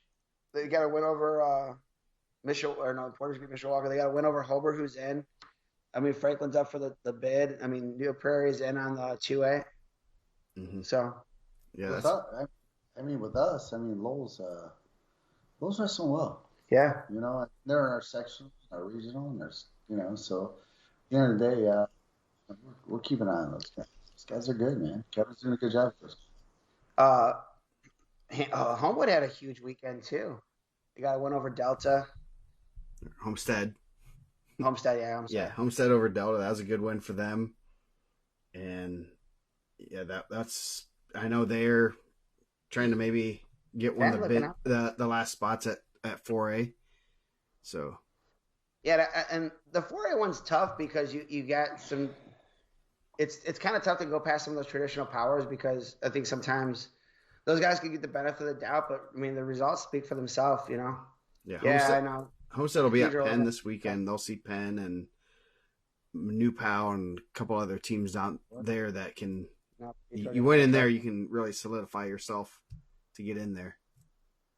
Yeah, and I think it's been really cool for the sport in the sense like you get a lot of teams trying to schedule those events where you're going to hit some of those teams that are going to be in the mix for that, whether it's Vogel, and they kept asking like, well, those on board, they want to go. I hope they submit their stuff to I think Dane or Ratliff, whoever is taking the applications. But I mean, they're trying to buy team state stuff. Like, what do you think? I'm like, I don't know. You guys just won the Tri-Coff. It's one of the best team tournaments in the state. You beat teams that were already in. Portage is tough, man. They're solid. I mean, you guys kind of put it on a little bit, but you guys are pretty tough. But I think but they were down some guys too. I don't know if it changes. Well, I mean, at the end of the day, I mean, we were down some guys. I mean, we didn't have our football guys. So. I said they were down some guys.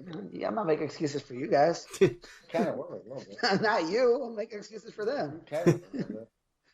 I'm not making excuses for anybody. Anyway, you know what?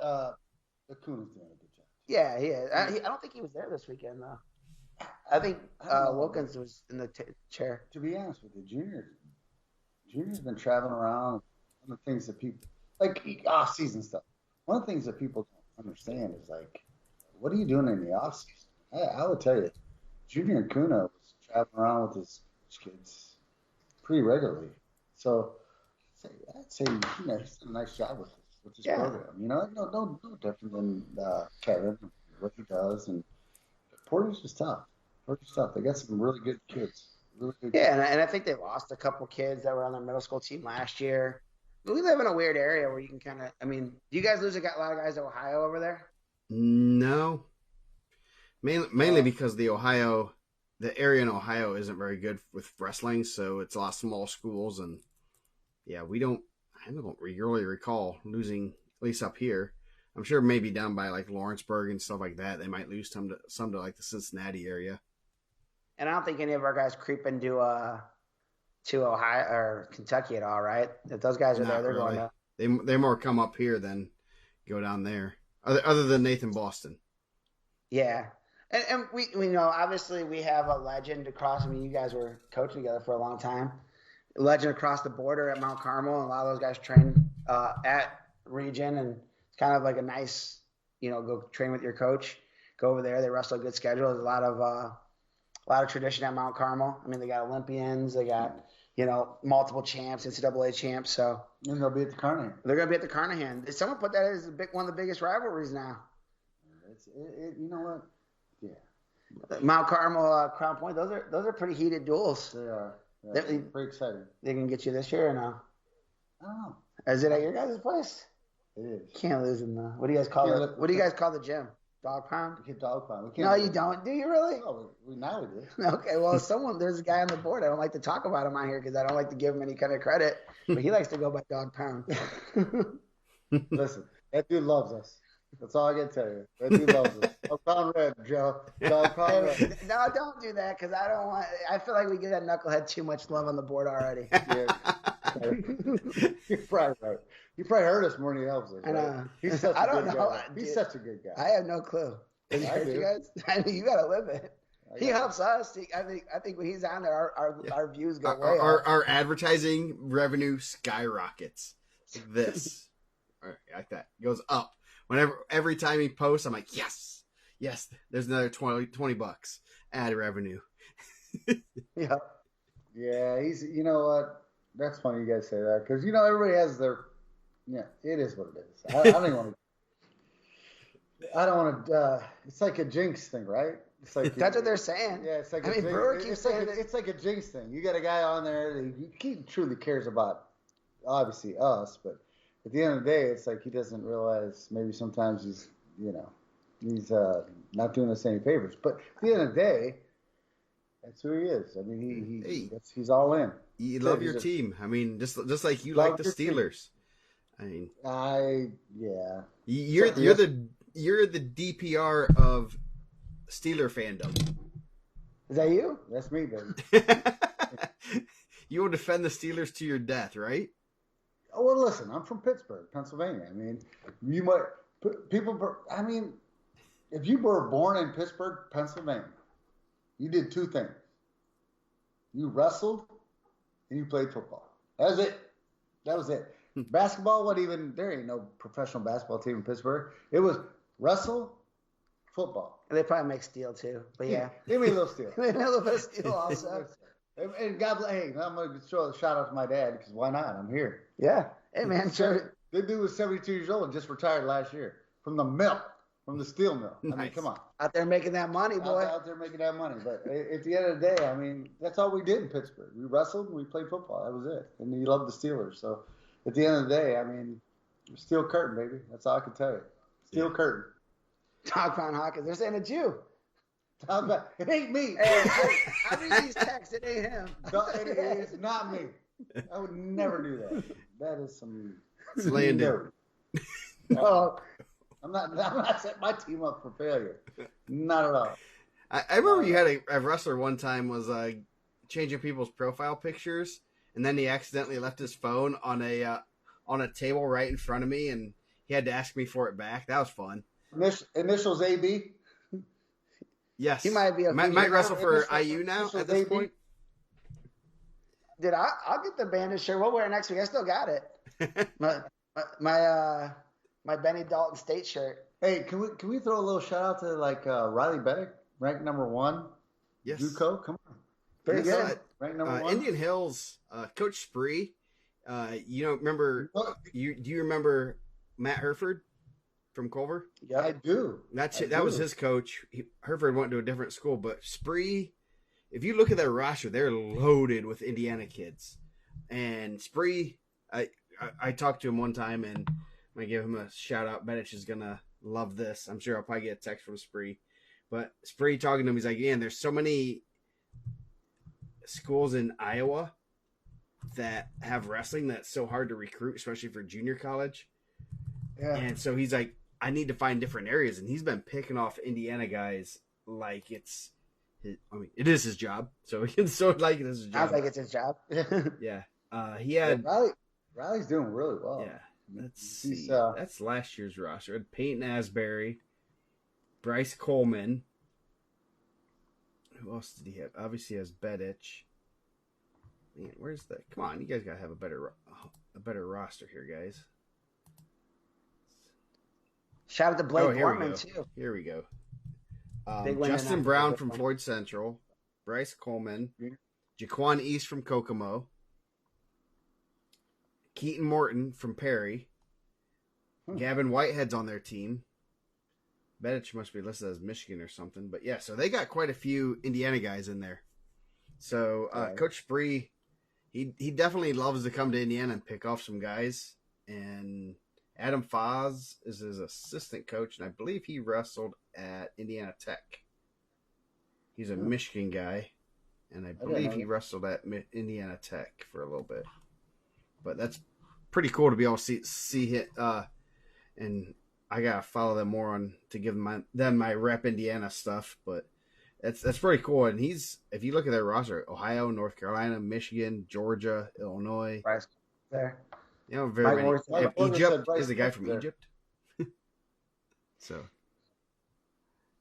Riley's not a Michigan boy. He's an Indiana guy. What's that? Whitehead and one. Yeah. Anyway, Morgan said Bryce Coleman's there too. Yep. Yeah, he has quite a few Indiana guys on there. Florida, King James Perry. Jeez. So, yeah. So anyway, back to last week. You had the Northeast 8 duels. New Haven's pretty good. That's going to be interesting seeing them through the 3A team state. I think they might be a top 3 or 4 team. They've beaten some pretty solid teams. They beat Garrett. They beat Belmont. They beat Homestead early in the year, so they're going to be a fun team to watch. We did get to see a number 4 and what was Mater Dei ranked? 4 and 7, or 4 and 8. Avon Mater Dei and Mater Dei won. So we haven't gotten too many details from there. Man, those dudes are like pretty tricky with the results, right? Yes, but he had a good win. Their 106-pounder beat Case Bridge, who beat Ducking. So we have some fun with that.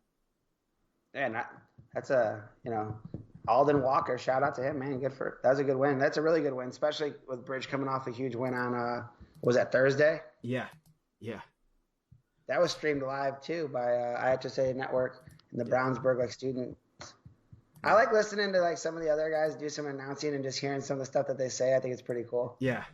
Yes. And we do have, if you are in the announcing game, we do have a page. It's the matchup preview, and you can go to that page and they'll give you all the ranked wrestlers and semi-right weights.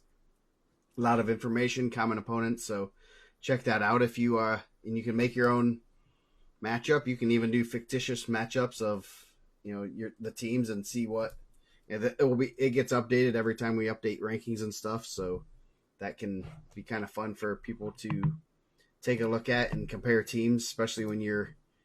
I'll see who's comparing teams when it comes down to like team state and stuff, and see if Bill's creating one that says Crown Point versus Center Grove, things like that. And heck, I would.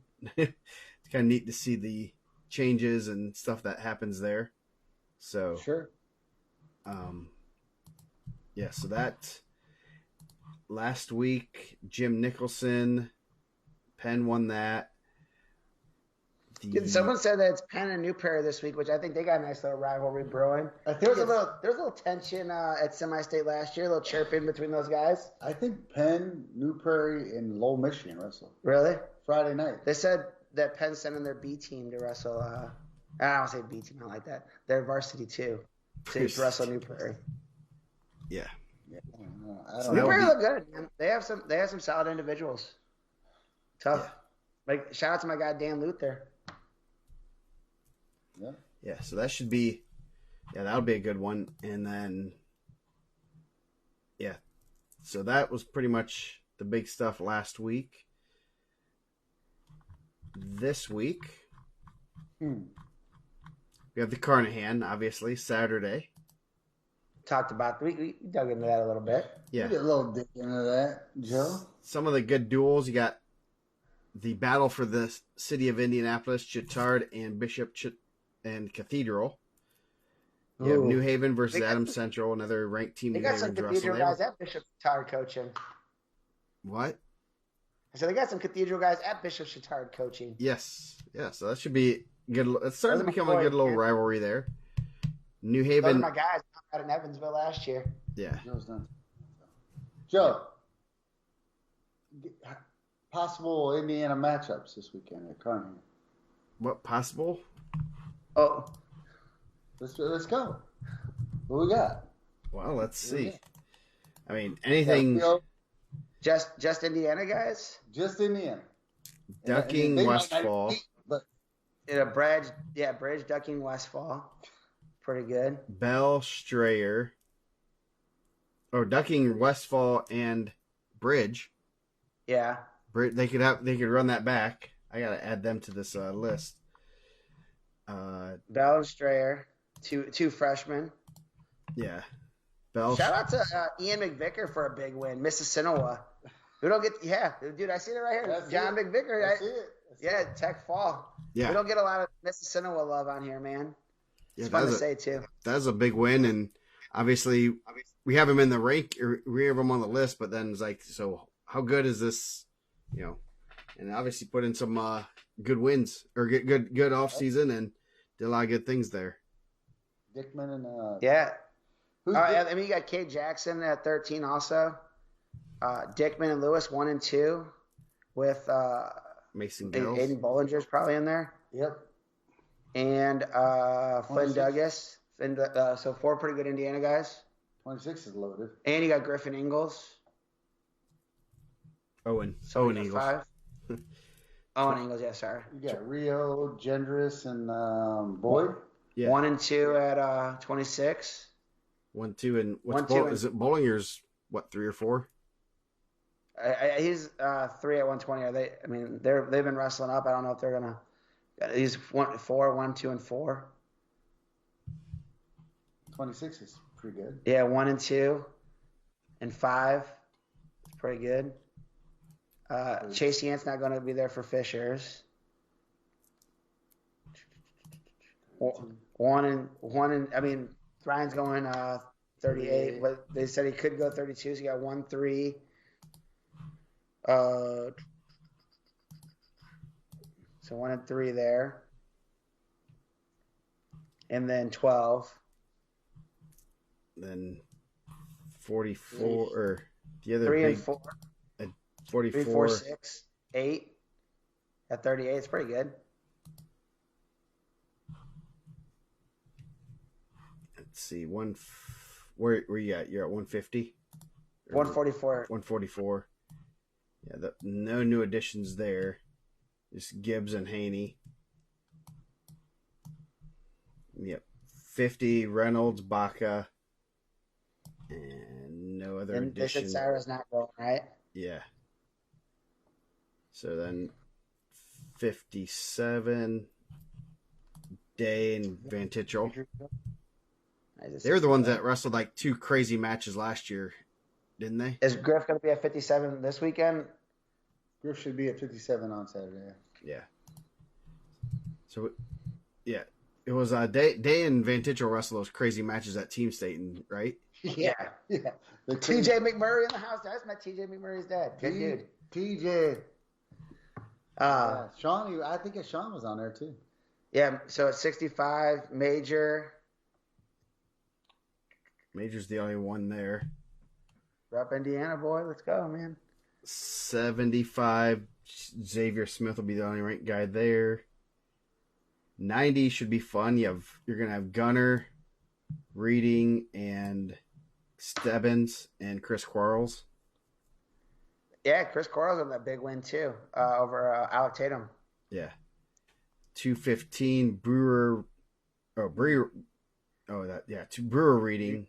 Reading, Gunner and Brewer. Caesar, sorry. Brewer, Reading, and Julian Burgett. And then heavyweight 1 and 2. Samborski and Forster. Samborski making the debut this weekend? He wrestled against Chesterton last week, but he'll make his tournament debut. He took second last year at the Carnahan at 190 for Cleveland.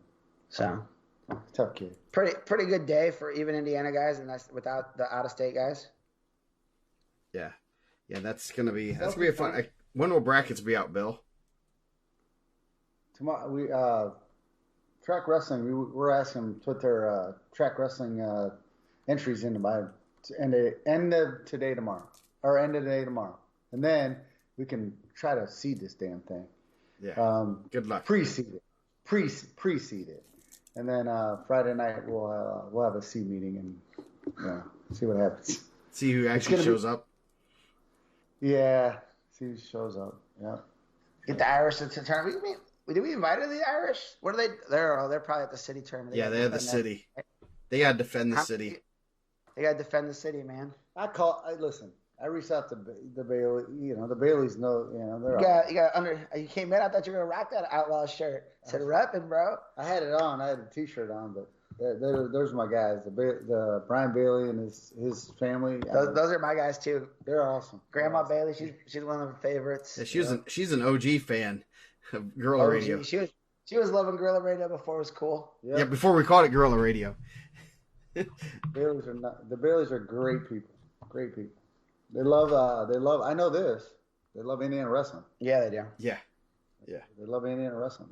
They've done a lot for Indiana wrestling, especially with all the teams they put together, go out to Virginia Beach and stuff like that, and Elite 8 duels a couple years ago.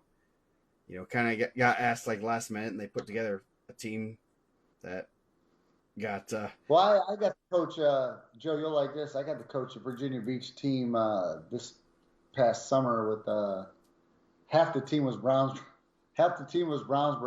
the Purple Dogs, and I had like 3 or 4 Red Dogs, and then we had like some Hobart Brickies and some other Indy guys. But I'll be honest with you, that was the best time I ever had, man. nice. I went to Tulsa one time. That was fun. Tulsa was fun. We had a good time. I thought we had a good time. Tulsa was fun. The last day was hard. Getting back was hard. I'm just saying it's coaching. Oh, okay. Coaching. It kind of hurt my feelings, but all right. Mike actually had to drive home. A little bit. My guy was a little overserved. Maybe. Maybe. Are you going to Philly this year? That's at Pittsburgh. Man, it always falls in like weird spots because my daughter's birthday is right around there, and obviously I was coaching last year, so I couldn't just bounce. But I'm not going to coach high school this year softball. But he's going. You got to go watch Mendez. Yeah, I was bad luck the last time I won. He didn't win that one. You're right. Stay home. The one I didn't go to, he won. Stay home. Yeah, the Springboro kid's pretty good at 190 also. Mm-hmm.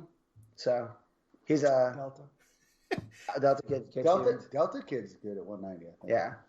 The Springboro, Ohio kid was an IPO champ, Ironman placer. Yeah. Oh, he had a crazy match with.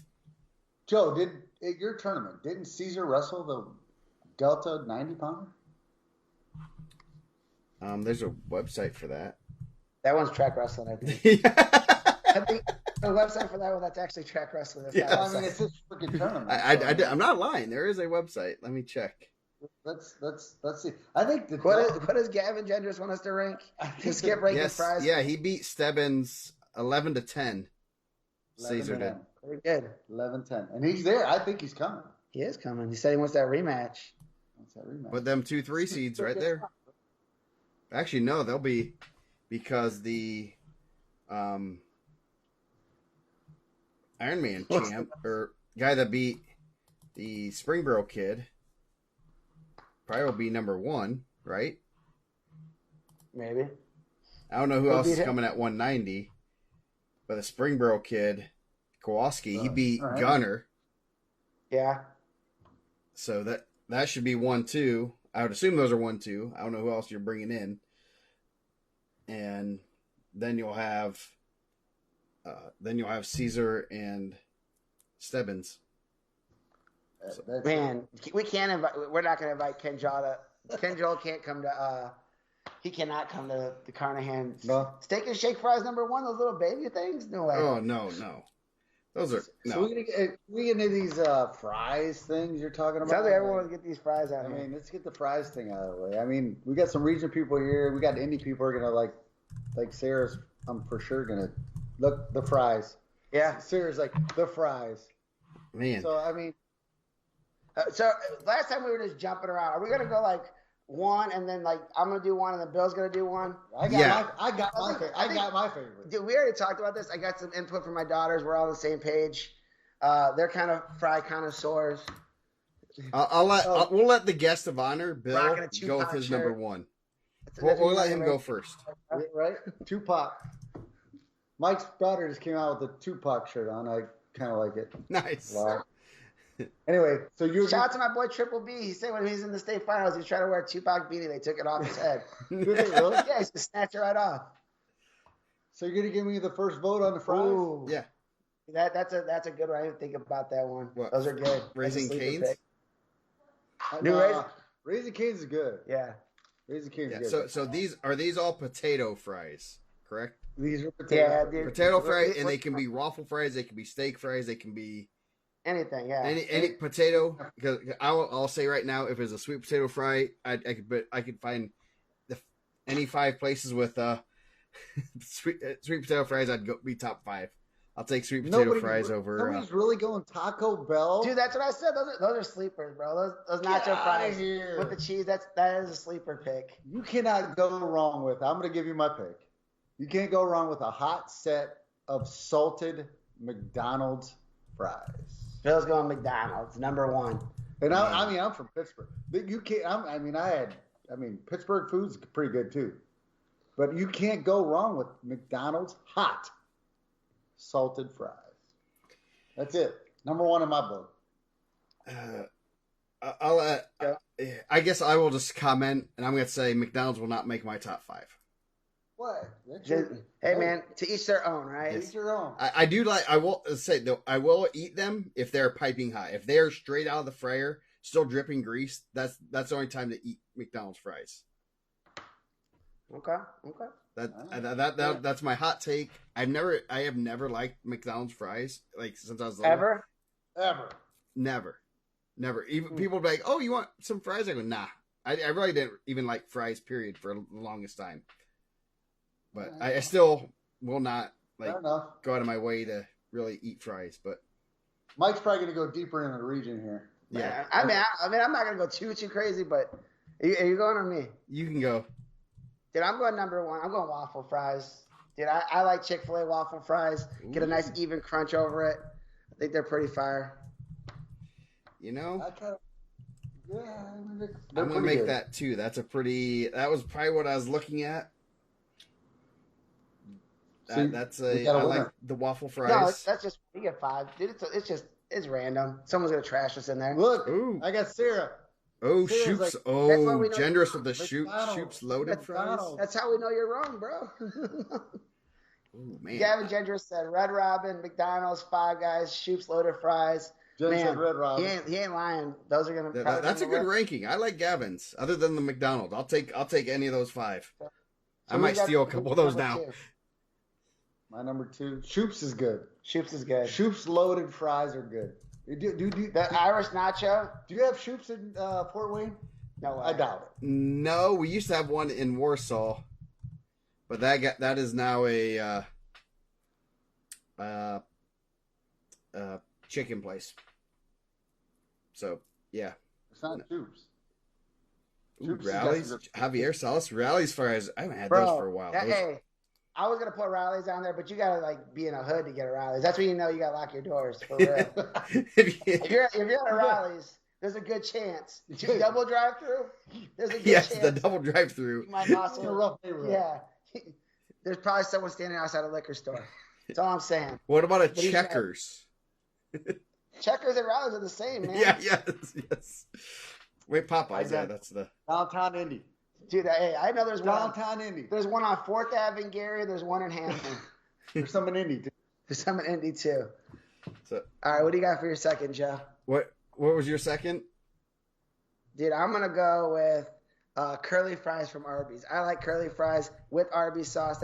I like that. A little cheese dip, maybe. Yeah, cheese. I like Arby's. I got a bottle of Arby's sauce in my fridge right now. Hope so. I'm hungry. I got some food. Start up the air fryer. My number 2 is going to be Penn Station. Okay.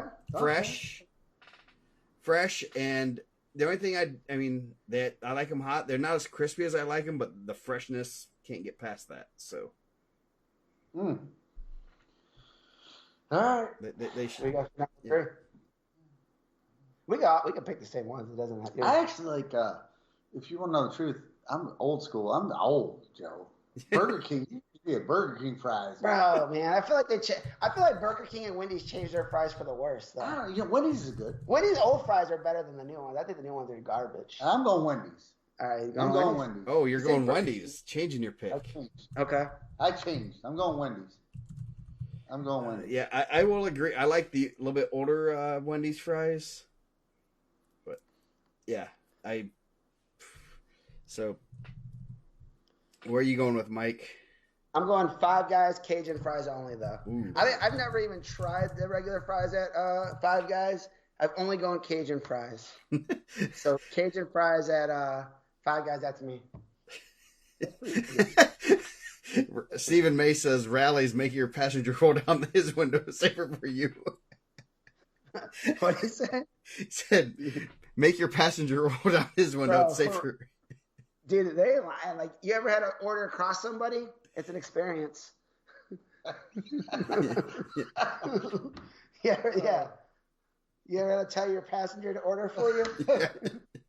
Oh, jeez. Gosh, Daniel, you're saying order fries from Shoops? Shoops. Come on, bro. Don't say that. I'm going to go with. Man, what do I want to go with? I like I'm going Five Guys Cajun. Dude, I'm Or telling really you. any kind of. Joe, they're good, man. So what do we got here? You can pick anything. These are just your 5, whatever you want. You don't have to pick. You can't. McDonald's is probably going to jump on this list. The Five Guys Cajun might be. They're good, man. Yeah. That might be. I mean, I'm gonna stick with my McDonald's. I mean, Yeah, it's 5. You can put them anywhere. We're just gonna put it on the website. Just gonna put. All right, I'm gonna go Five Guys Cajun too, a little bit there. I mean, I like that. Man, I like a crinkle cut fry. I feel like like a Portillo's or a Culver's Quit or stealing even mine. White Castle with the cheese. I like a crinkle cut. Even Raising Cane's. I know everyone's trying to trash it in there. Some cane sauce. Yeah, I like a crinkle cut fry. So I'll say Portillo's, but any crinkle cut's good for me. I'm going the same one. So we just opened up the Raging Cane's just opened up here in Fort Wayne. They have the crinkle cut ones. I think so. Okay. Listen, I've never been to one. You talk about Raging Cane. LT, like that dude, that's a Raging Cane's fool. He'll make me drive 15 miles out of the way to go to Raging Cane's. So that dude, he loves that place. Man, we go to Zaxby's a lot when we're down south. We don't got them up here. No Zaxby's, no Raising Cane's around here. There's one on Cicero. Yeah, but that's not here. That's far. That's what I'm saying. He'll make me drive 40 miles to get to Raging Cane's. It's pretty good. It really is. Raging Cane's, and they got a good sauce too. Do they do? They do, man. Man, what's the other one? They got a good sauce. Oh, White Castle? Yeah, dude, I just told you, man. You get the. Come on, Ben. They said they're white kind of. They're a little soggy though. They don't really get crisp. Dalton lives in that little. Benny lives in that little town in Monrovia. Yeah. That's all they got. They got a White Castle in Monrovia? No way. No way they have a White Castle in Monrovia. No way. Ben's got to drive at least 30 minutes to get there. There's no doubt about it. Let's see. I bet. I don't get out to Michigan City enough. Hey, shout out to my guy Cody Snook reviving that Michigan City program. No kidding. IndianaMat boy, man. Dude. Seen him this weekend. Black Oak? Little Black Oak in him, I think. I don't know. I don't know. Where's he from? I don't know if he's from Black Oak, but maybe. I never asked him. I'm not gonna stereotype. Can we ask him now? I don't think he's in the chat, but Cody doing big things over there. Ooh, the spicy ketchup, yeah. Okay, there's 10 miles away from him, so from Monrovia. So that's not too far. So you got your last one. What's your 5? I'm trying to think. Do I go stupid B-dubs or something? I mean, if you want to go B-dubs, I mean, I'm not I feel like B-dubs is played. I mean, Wingstop's better than B-dubs to me. Dude, hey, low key, if you guys are at the Carnahan, Tomato Bar got fire wings. Get you some Spicy Dave's. Really? Dude, they're so good. Tomato Bar. My wife likes Tomato Bar. Get the wings, man. They're good. Spicy. You like spicy wings? No? I mean, I could tell by your face you don't like spicy wings. Don't tell Jennifer that. Let's see. You can go like. Well, how about Dairy Queen? Yeah. Dairy Queen I like Dairy Queen ones. Dairy Queen's kind of sneaky good hamburgers and stuff. Yeah, I agree. I had Dairy Queen last Friday. Bro, Dairy Queen food tastes like cafeteria food to me. Oh, like they boil their burgers or something. Wait, Popeyes. Popeyes got There we go. I like Popeyes chicken. You get spicy chicken, but I changed mine to Popeyes. I don't go Popeyes. fries. I go with the red beans and rice, or I go the Cajun mashed potato. So I don't even go with their wings. I'm good with or their fries. I'll stick with Popeyes. Okay. What's your last one, Mike? Man, I'm gonna go with the standby, man. And Bill said at the beginning, I'm going McDonald's fries. I feel like it's the classic. I feel like they might have invented the fries if they're hot. I mean, we got one right here in Lowell, right by the house. They put like salt. Yeah, it's solid. I like McDonald's fries. It's definitely a heart attack. Yeah, dude, you're gonna die. You know, you gotta definitely Hey, you get a McDonald's fry, you gotta get the McDonald's Coke. I don't know what they do to their Cokes, but their Cokes are top shelf, bro. I Yeah. don't know how they make McDonald's Coke so good. I got one hiding behind these monsters over here. Man, so my last one. Oh man. The Shoops is a good one. That is good. Shoops is good. Yeah, I think I'm going Shoops. Because nothing else. I mean, I feel like Nothing else jumps out of the. So that's when you come back to the region. yeah. Yep. Man, I know someone's gonna kill. Man, I should have went. Honestly, like honorable mention. Shout out to Rallies though. Yeah. Oh yeah. I had a bad Rallies is a. I had a couple bad Rallies experiences that kind of ruined it for me, but I used to like Rallies. Where are you finding Rallies? Dude, we used to work in Gary all the time. We'd go there. Dude, one time I'm eating my fries. Dude, this is a terrible story. So if you guys don't go to the Gary Rallies, none of you guys are going to Gary anyways, honestly. Let's be for real. Like, none of you guys are going to be on Fifth Ave. And if you are, you're there for different reasons. So dude, we go there and it's lunch. And my brother gets a fry, not even loaded, just gets a fry. They give it to him in like a boat. He's eating it, dude. He gets to the bottom. There's like ketchup and mayonnaise at the bottom, bro. They gave him the dirty boat. Dude, I don't know, man. It just ruined the experience for me. Hey, Stephen May. I had to pump the brakes on Portillo's for a couple years. Mm. Dude, I was eating a big beef. There was a thumbnail in it. Ooh. Dude, thumbnail in my beef. Ruined it for me. Stephen May has That's a all I region hack for you, Mike. What's the region hack? Says order McDonald's without salt, so they may have to make them fresh. Then grab 10 salt packets. That's too much work. Oh my God! Somebody put Long John Silver's in it. Bro, Long John Silver's with a little vinegar. Dude, when we left Fricky's that day, we stopped and got Long John Silver's fire, bro. Dude, Long John Silver's. Wow, that came out of nowhere. That might be all right with a little vinegar. Oh man, shit. Jen says she's taking you to Gary for the another rallies. cuss word. You and Jen are gonna go to Gary for the rallies, bro. Date night. If I'm going to rallies, I'm going to the one in Hammond. I feel like it's a step up, man. I feel like less like I'm gonna get shot there. Pretty good odds. Yeah. That's all right. I still haven't had Long John Silver's. I still got to. What do we do? Who wins? We'll put it up on the website and we'll see we'll get lots of comments on it. We get more comments on that than any other post other than the power poll. Power poll, man, people don't understand it. Like, dude, you guys would be number one the power poll, and they'll be like, not you guys, obviously, right. but people would be like, oh man, we just smoked that team. How are they ahead of us? And they don't understand it's just by rankings. But dude, it gets people fired up. Yeah, I think we explained that to a couple people. They're like, oh, well, how's this team this? And I'm like, hey, listen, man, it's just based on rankings. And I mean, the bottom line is that's how it works. I mean, it is what it is. I mean, yeah. You know, I tell everybody I love when people trash what I'm doing and then tell me how stupid I am. And then at the end of the year. And then at the very end, they're like, but I don't even care about rankings. Oh, no, you don't care about rankings? Thanks for like wasting my time then. And you're pretty you guys are pretty. They're not bad. It's not like you always win, but at the end of the year, it's like you're like pretty close. Man, the magazine rankings usually hold up pretty well, honestly. Like, if you get the preseason ones that were before we even get the weights, they hold up pretty good. Yeah, those actually almost hold up better than late, like mid-season or later in the season. Too much information. Just stick with what you got. Yeah. Stick with what you got. Gut feeling. Yeah.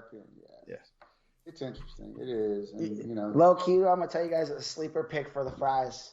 Longfellow Little League, like concession stand fries back in the day, fire with cheese. If you ever went to Longfellow Little League in the region. Nobody even knows. I know. Someone will. And they'll know. They're fire. My brother knows. Whoa. You talking about the Crown Point? No, I'm talking about Longfellow Little League right on Whitcomb, right by IndianaMat. Black Oak? No, that's another spot. I'm gonna be in Black Oak tomorrow. I'm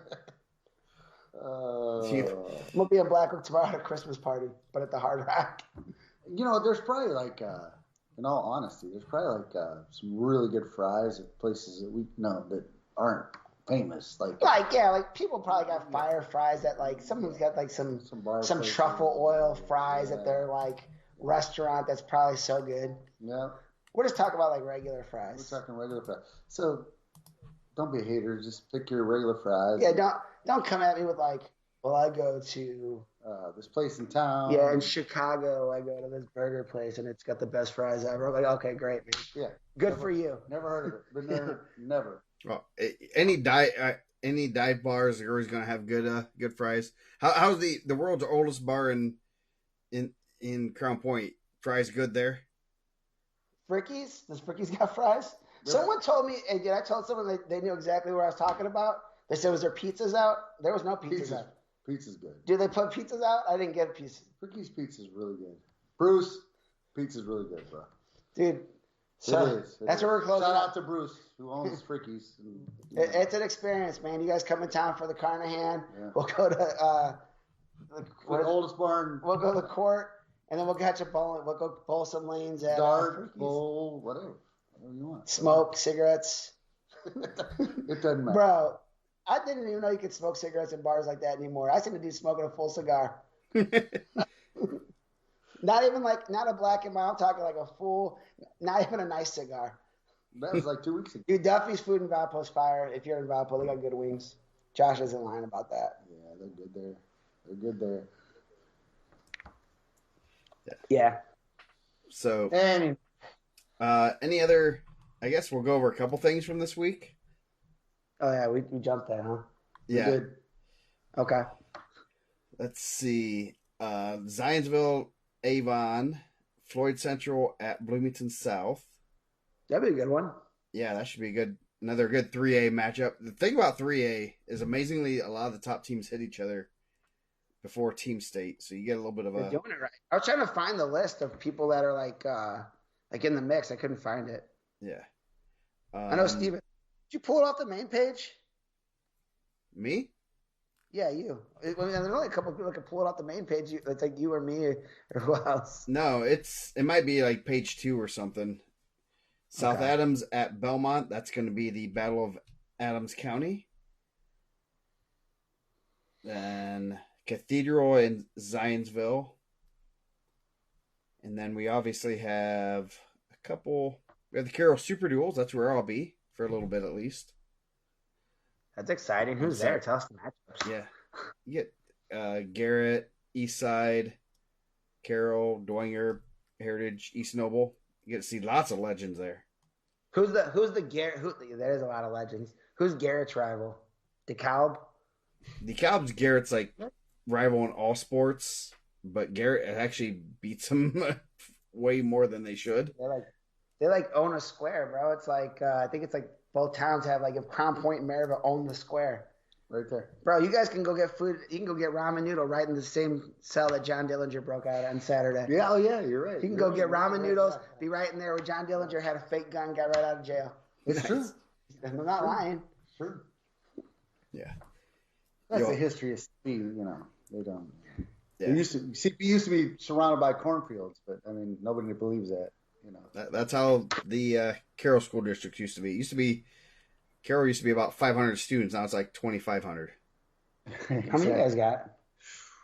You guys have just about as many. Maybe about 3,000. Jeez, it's crazy. I think you're right. A lot of these 3A teams hit.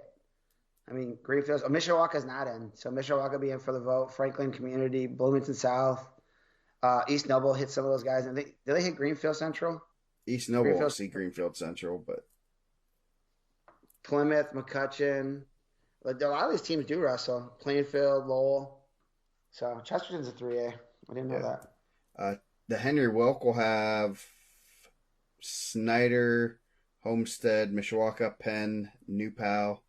So those could be some teams that are kind of looking to get. I know Penn is not in at 4A, so I don't know if they're in on the vote or not. Some teams have said I'd rather not be a 7 or 8 seed and wrestle the purple or red dogs. So, well, I bet is it tough? I mean, you guys have always been in, but is it tough to make your schedule on that weekend if you don't have if you're banking to get voted in, if you're not in? It depends on what you have that weekend or any weekends after that. I know Garrett had a problem last year where they said they got into the Zionsville, that Eagle Classic with Floyd Central, Edgewood, Zionsville, Lawrence North, some pretty solid teams. They're like, we can't pass up this opportunity. And this was July. This was actually May, June, July. Like, we know we could be in the vote for this, but at the same time, if we don't get in there, we don't have much options to switch up between what would be this week and the end of the season. So that's that's kind of, some teams have that flexibility, some do not. So it's like one of those things that they could have found a little bit of a way of taking half teams to different events, but they just said we're going to go to this event and make the best of it. So what happens to a team like Lowell, Joe? Like they feel like they're in, right? Yeah. And they're not in yet. Yeah. So like what tournament? You know what I mean? Like I think they're probably scheduled for the Lake County, right? They go to Lake County. They do. I think. Yeah. I mean, the tough one would be Hanover Central was the first team out at 2A. I think they actually tied the last spot with New Prairie. They host the Lake County tournament. Yeah, Well, New Haven hosts the tournament, the Bill Kerbal, and they're just taking their second team. They're putting their second team at their tournament, and then everyone else, then they're going to team state. But yeah, so they're in a kind of that funky position too. So I'm looking at like Hanover Central's. They have the Lake County, where they could maybe pull out a North Montgomery, which you really don't want to, or it looks like they're the Hobart Super Duels. They could pull out or send B team there. So you got to kind of plan your schedule a little bit to be able to do that. So that's kind of tricky. Man, you got some heavy hitters out of the 4A right now. Yeah. Some Penn, Cathedral, Portage, Perry Meridian. They're out. Cathedral is. I think Cathedral's in. Are they? Yeah. Is this the old seeding one? Yeah, the Cathedral, because Warren Central declined. I believe. And then, yes, so Avon, Brownsburg, Center Grove, Crown Point, Mater Dei, and Cathedral are in. So Penn, Portage, Perry Meridian's out right now. They have to get a vote in. Harrison had a really good weekend, won the Tom Cameron. Mm-hmm. Shout out to the Logansport Regional, man. Holding it down. The Raiders. Yep. So that'll be a tough vote. Homestead had a good weekend. When's the last time Logansport did what? What, the team state? Yeah. They've had some teams, and there's some of the smaller ones. Yeah. And Harrison was there. They beat you guys, right? Or they beat. I think they beat us one year. With Donnie Kreider and those guys? Donnie Kreider and the boys? I'd have to check, but possibly. So. That was 4? Yeah, they were 4. There was a bigger class, but yeah, they were in. That was only the 3A. 1, 2, and 3A. This is the big. This is why I don't get to go to Lafayette anymore. What'd you do? Because who was out? Perry Meridian was out, and like maybe Cathedral. I think Hobart was out. Maybe you guys were out. I don't remember. We never went. I mean, but I don't think Blink ever went. Man, I don't think Coach ever went. It was like one of those things. I was railing against, like, why are these guys in, these guys out, and I wasn't being nice about it, being tacky about it. I remember I posted a really good video. I know, man. I wish that thing would come back. That was pretty funny. Yes, it was. You're banned? No, I'm not banned. I can go to Lafayette. I can go anywhere I want. Well, of course. I would. Dude, there were so many people trash talking me with the Calumet. You know what they did? Didn't say shit. Oh my. Everyone's real tough when they're online. Yeah. So, other tournaments this weekend. Got the John McKee. That's always a good smaller school tournament. Rochester, North Miami. Cowan will be there. Hamilton Heights. You have the Indianapolis City, the Battle for the City. You're going to have Chittard, Cathedral, Purdue Polytech. Both downtown and Broad Ripple. I know, man. That's confusing. Yeah. The Marion County, that is always it's funny that the teams in the city do not wrestle in the Marion County. We always comment on that. So, Roncalli, Warren Central, Perry, Lawrence Central, Lawrence North.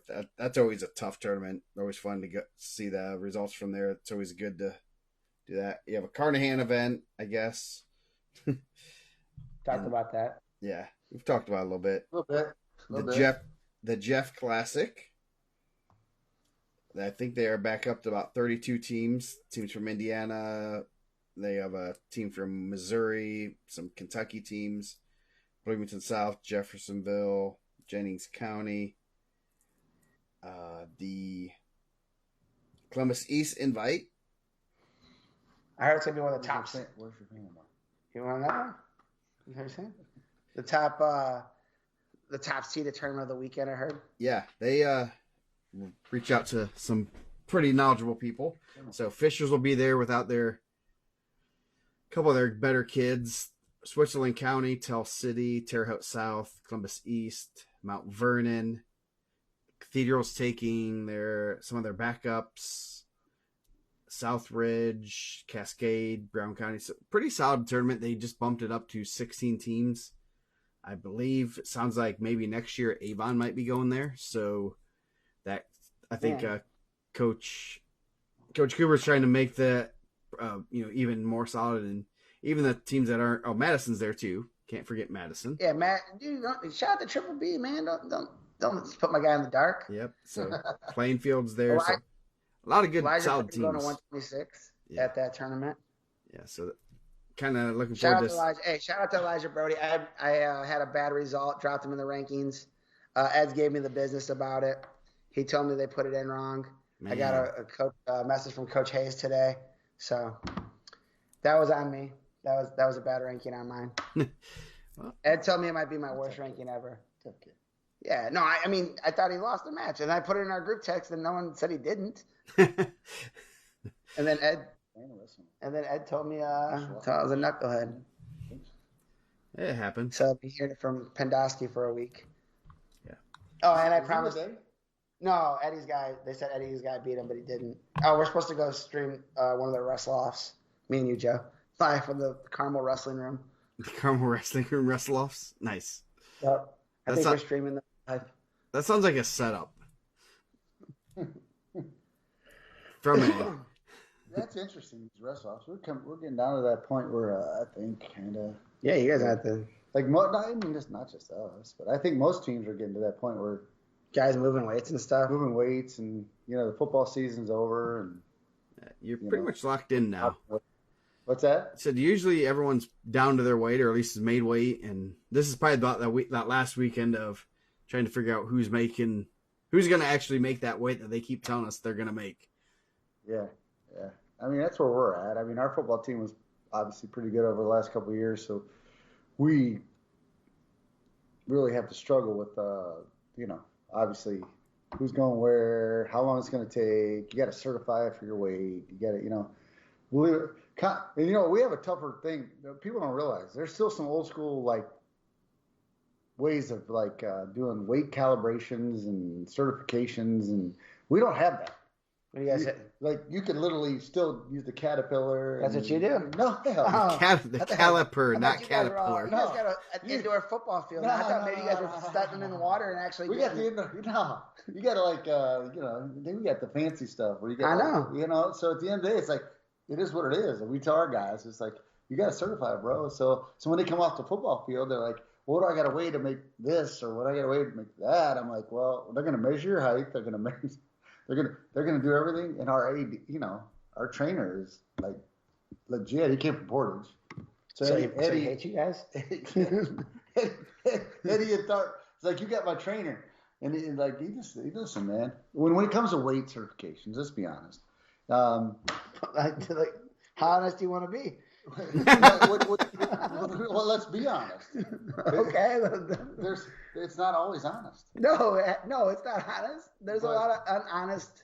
But there's some wiggle room in the honesty of the weight management program. Unfortunately for us, we got a big school with a big, and everybody thinks big school's great, but at the end of the day, they're going to measure you, and they're going to do the things, and you got to hydrate, and you got to do everything. So anyway, bottom line is you're right about I think in the next week or two, by the Al Smith. Yeah. By the Al Smith, I would think you will definitely have legitimate weight classes, where you're going to be, regardless of where your football team went or whatever. But I think I'd say the Al Smith's probably right. Carnahan's probably not this weekend. I don't know. I would say by the Al Smith for sure. For sure. Well, we'll start seeing those. I know there's a couple kids that people are saying that are at different weights, and there's some schools where you don't get a lot of information from, but the county, Marion County, some other tournaments, they're all on track, so we can actually see it and see the results and say, hey, and bump them up. And then usually if you put them in the wrong weight after they wrestle that weight, you get an email really quickly. Yeah. Exactly. Or you just Mike sometimes will just pull a kid from the rankings. He hasn't heard from him. That's the quickest way to find out what people are doing. just you pull a kid out of the rankings, you'll get an email real quick. Yes. He's been injured. He's been sick. No, I didn't know that. Like, how am I supposed to know your kid's been sick? Yeah, I haven't seen a result from him in 3 weeks. I actually called your school and they told me he wasn't in class. Yeah, that's how in depth we get these rankings. Yeah. So anyway, any other topics we want to go over, Bill, the mayor? Nah, I just, like I said, when we started this show, I'm a fan of Indiana wrestling. That's it. To be honest with you, I know that I love the dogs, obviously the Red Dogs, but in the end of the day, it's let's just get better. Let's just keep getting better as a state, and pretty proud of Indiana, to be honest with you.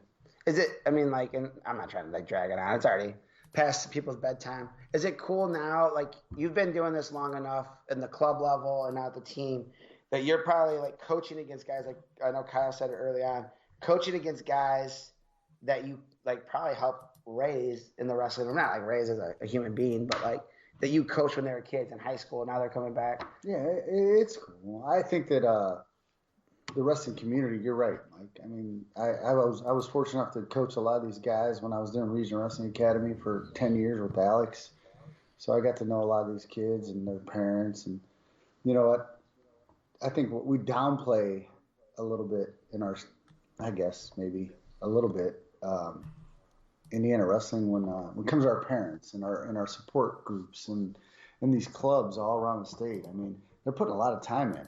So at the end of the day, it's not just Crown Point, it's not just Brownsburg, it's not just Center Grove, it's freaking everywhere. Well, I mean, there's a lot of people. But as far as but I was fortunate to be able to coach a lot of high level guys throughout the years, and for me, I can leave next year after my son graduates and be satisfied with with what I've done or what I've seen or who I've coached. But at the end of the day, I love what I'm seeing as a state. Yeah, and it's not just the big schools. Like, obviously you got guys like Weaver, who's at a small school that's doing it like at a high level, probably one of the highest levels in the state, honestly. Absolutely. Like, not the highest, but he's up there, right? Like, if we did a pound for pound today, he'd be top 5, maybe top 3 for sure. And he's doing it with a very small team. Like, he's doing it, him and his brothers, and those guys are getting better. I mean, one of their teammates had a huge win this weekend. Yeah. Over Coy Bender. Yeah, you know what? Again, we could just beat it up all day long, but Indiana wrestling. I'm like, when you sit around and listen to Phil wrestling, and if people do truly you're a true fan of wrestling, you're listening to Flo. You're listening to people like Ben Askren. And those guys talk about Indiana. Yeah. I mean, not just because of Jesse Mendez either. Jesse's obviously a stud, but I think Ben Askren said we were one of the toughest 5 states to win a state title, and I believe that. So we have, and if you think about our history, Angel Escobedo, Alex, we can go on and on. Jason Cersei, those guys were studs. Petrov, guys who wrestled D1 and did really well. So, there's just, we go on and on and on. Anyway, proud of our clubs, proud of our state, and it's not just the big schools; it's just everybody. Yep, no, it's awesome. It's fun. It's a fun state series and everything.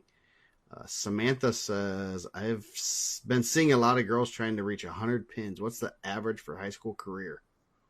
For pins? Ooh. And 100's a lot. Yeah, 100's a lot. Have you ever coached anyone with 100 pins? No. I have one. Really? Reeve. Really? Yeah, he got his 100th pin. Jesse have pins? Quarterfinals at state. Senior year. I don't know if Jesse had 100 pins. Jesse might have had 50 tech balls. But I don't know about pins because Jesse didn't do many. You know what I mean? Yeah. Jesse he pinned a lot of people, but you also, I mean, he teched a lot of people. He teched a lot of people too. So pins, I would say that 100 pins is a lot of pins. I'm just saying that is a lot of pins. That's 25 a year. That's a lot. It's a lot of 100 hopefully, I don't know if she said meaning wins or pins, but 100 wins is fairly common.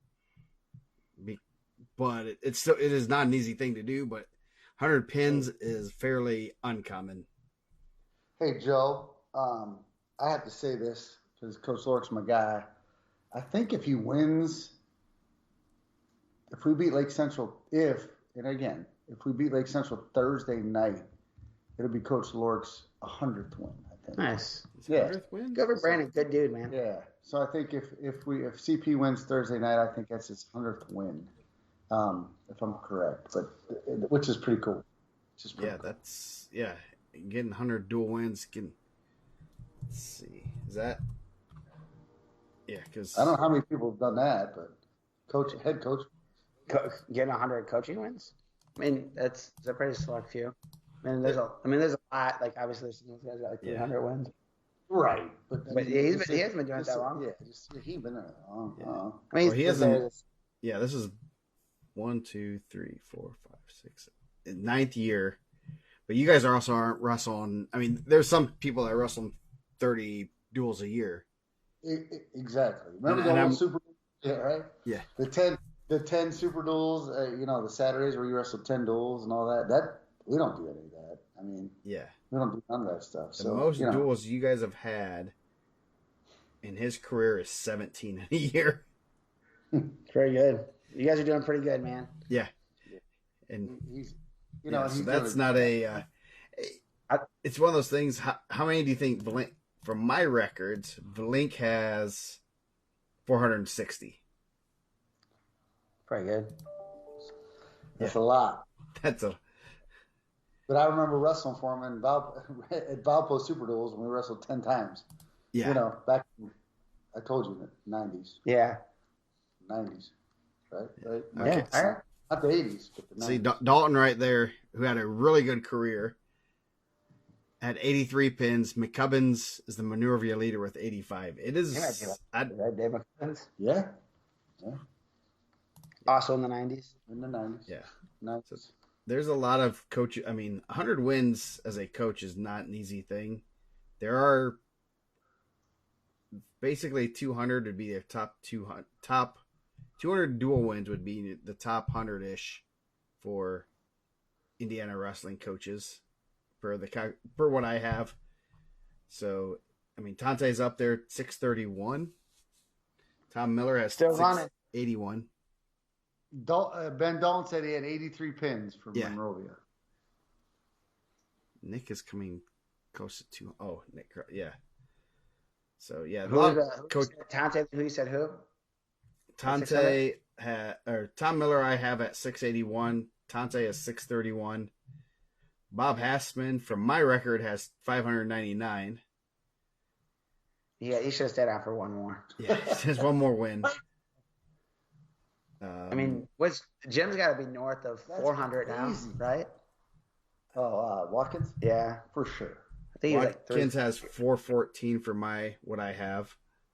That's crazy. David Maldonado 421, and this is before this season, so a lot of them. That's impressive. Yeah, it is. Impressive. Brad Harper 317. Cooper has 310. So. I mean, and it's a couple parts. Like, it's not just like you got to have the longevity to do it too. Some of those guys have been doing it for a long time.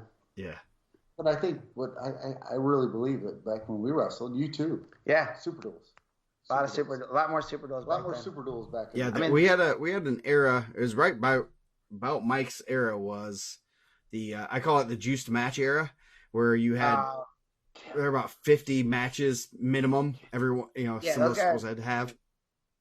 Those guys would be at the state finals with 50 plus. Alex, I think, was 56-0 one year. Yeah. Not only did they do that with the duels, but then they had team state, which would add 2, 4. They'd add 7 or 8 matches to their already inflated records. So like mat time. What's the average mat time for dudes? The girls aren't there yet. Like for life,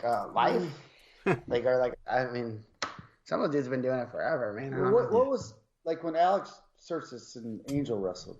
Did they have records of like 55-0 or? Yeah, I think Alex was 56-0 one year. 56-0 or something. I feel like Nick Miller had a couple years where he was like 50+0. Yeah. Like he was in the finals with Angel. I think he was like 51-0. Nick May? You mean Nick May? Yeah, Nick May. Yeah. Yeah. I mean, there was a lot of matches. Yeah. A lot of matches. Yes, they have. Per my calculate, Sersis was 236-0. Yeah, Andre had 229. Angel was only 223. So that's over 40 wins in a year. Those guys are winning a lot, man. I got to see that right up front. You got to see that front and center. Sersis would only have about 200 wins if he didn't wrestle your brother. Dude, no, he didn't lie. I mean, he would have got those wins from someone else too. I mean, I think we're downplaying. Who Tony wrestled? Tony had to wrestle Alex like every duel. Dude, I think we wrestled that dude like 7 or 8 times a year. And then I remember one time he bumped away and Watkins bumped Tony to him. I'm like, why would we do that? It was his day. But hey, if it wasn't Tony, it was gonna be somebody, right? Dude wasn't losing a lot. 236-0, I guess. At 236 in a row is pretty good. Not bad. He's decent. There wasn't anyone. No one in the state had a longer consecutive win streak than Alex. At some point, it was a national, but it got broke. But I think he was a national. Yeah. Newcastle always had a ton of matches. Yeah. Mac Taylor had the record for a while too. I remember Anthony when he wrestled. I think Connor Mullins. Yeah. Connor Mullins had like 55-0 or something crazy. I was like, geez. At some point, I thought they stopped doing that, but man, yeah, some of those dudes had some records. Yep. Yeah. HSA made you have to have 4 individual duels, and now it's 6. So they tried to put in an artificial count. So David Locke says Delta had a bunch of 100 pins in the 90s. Man, there were some dudes at Perry when Tante was there.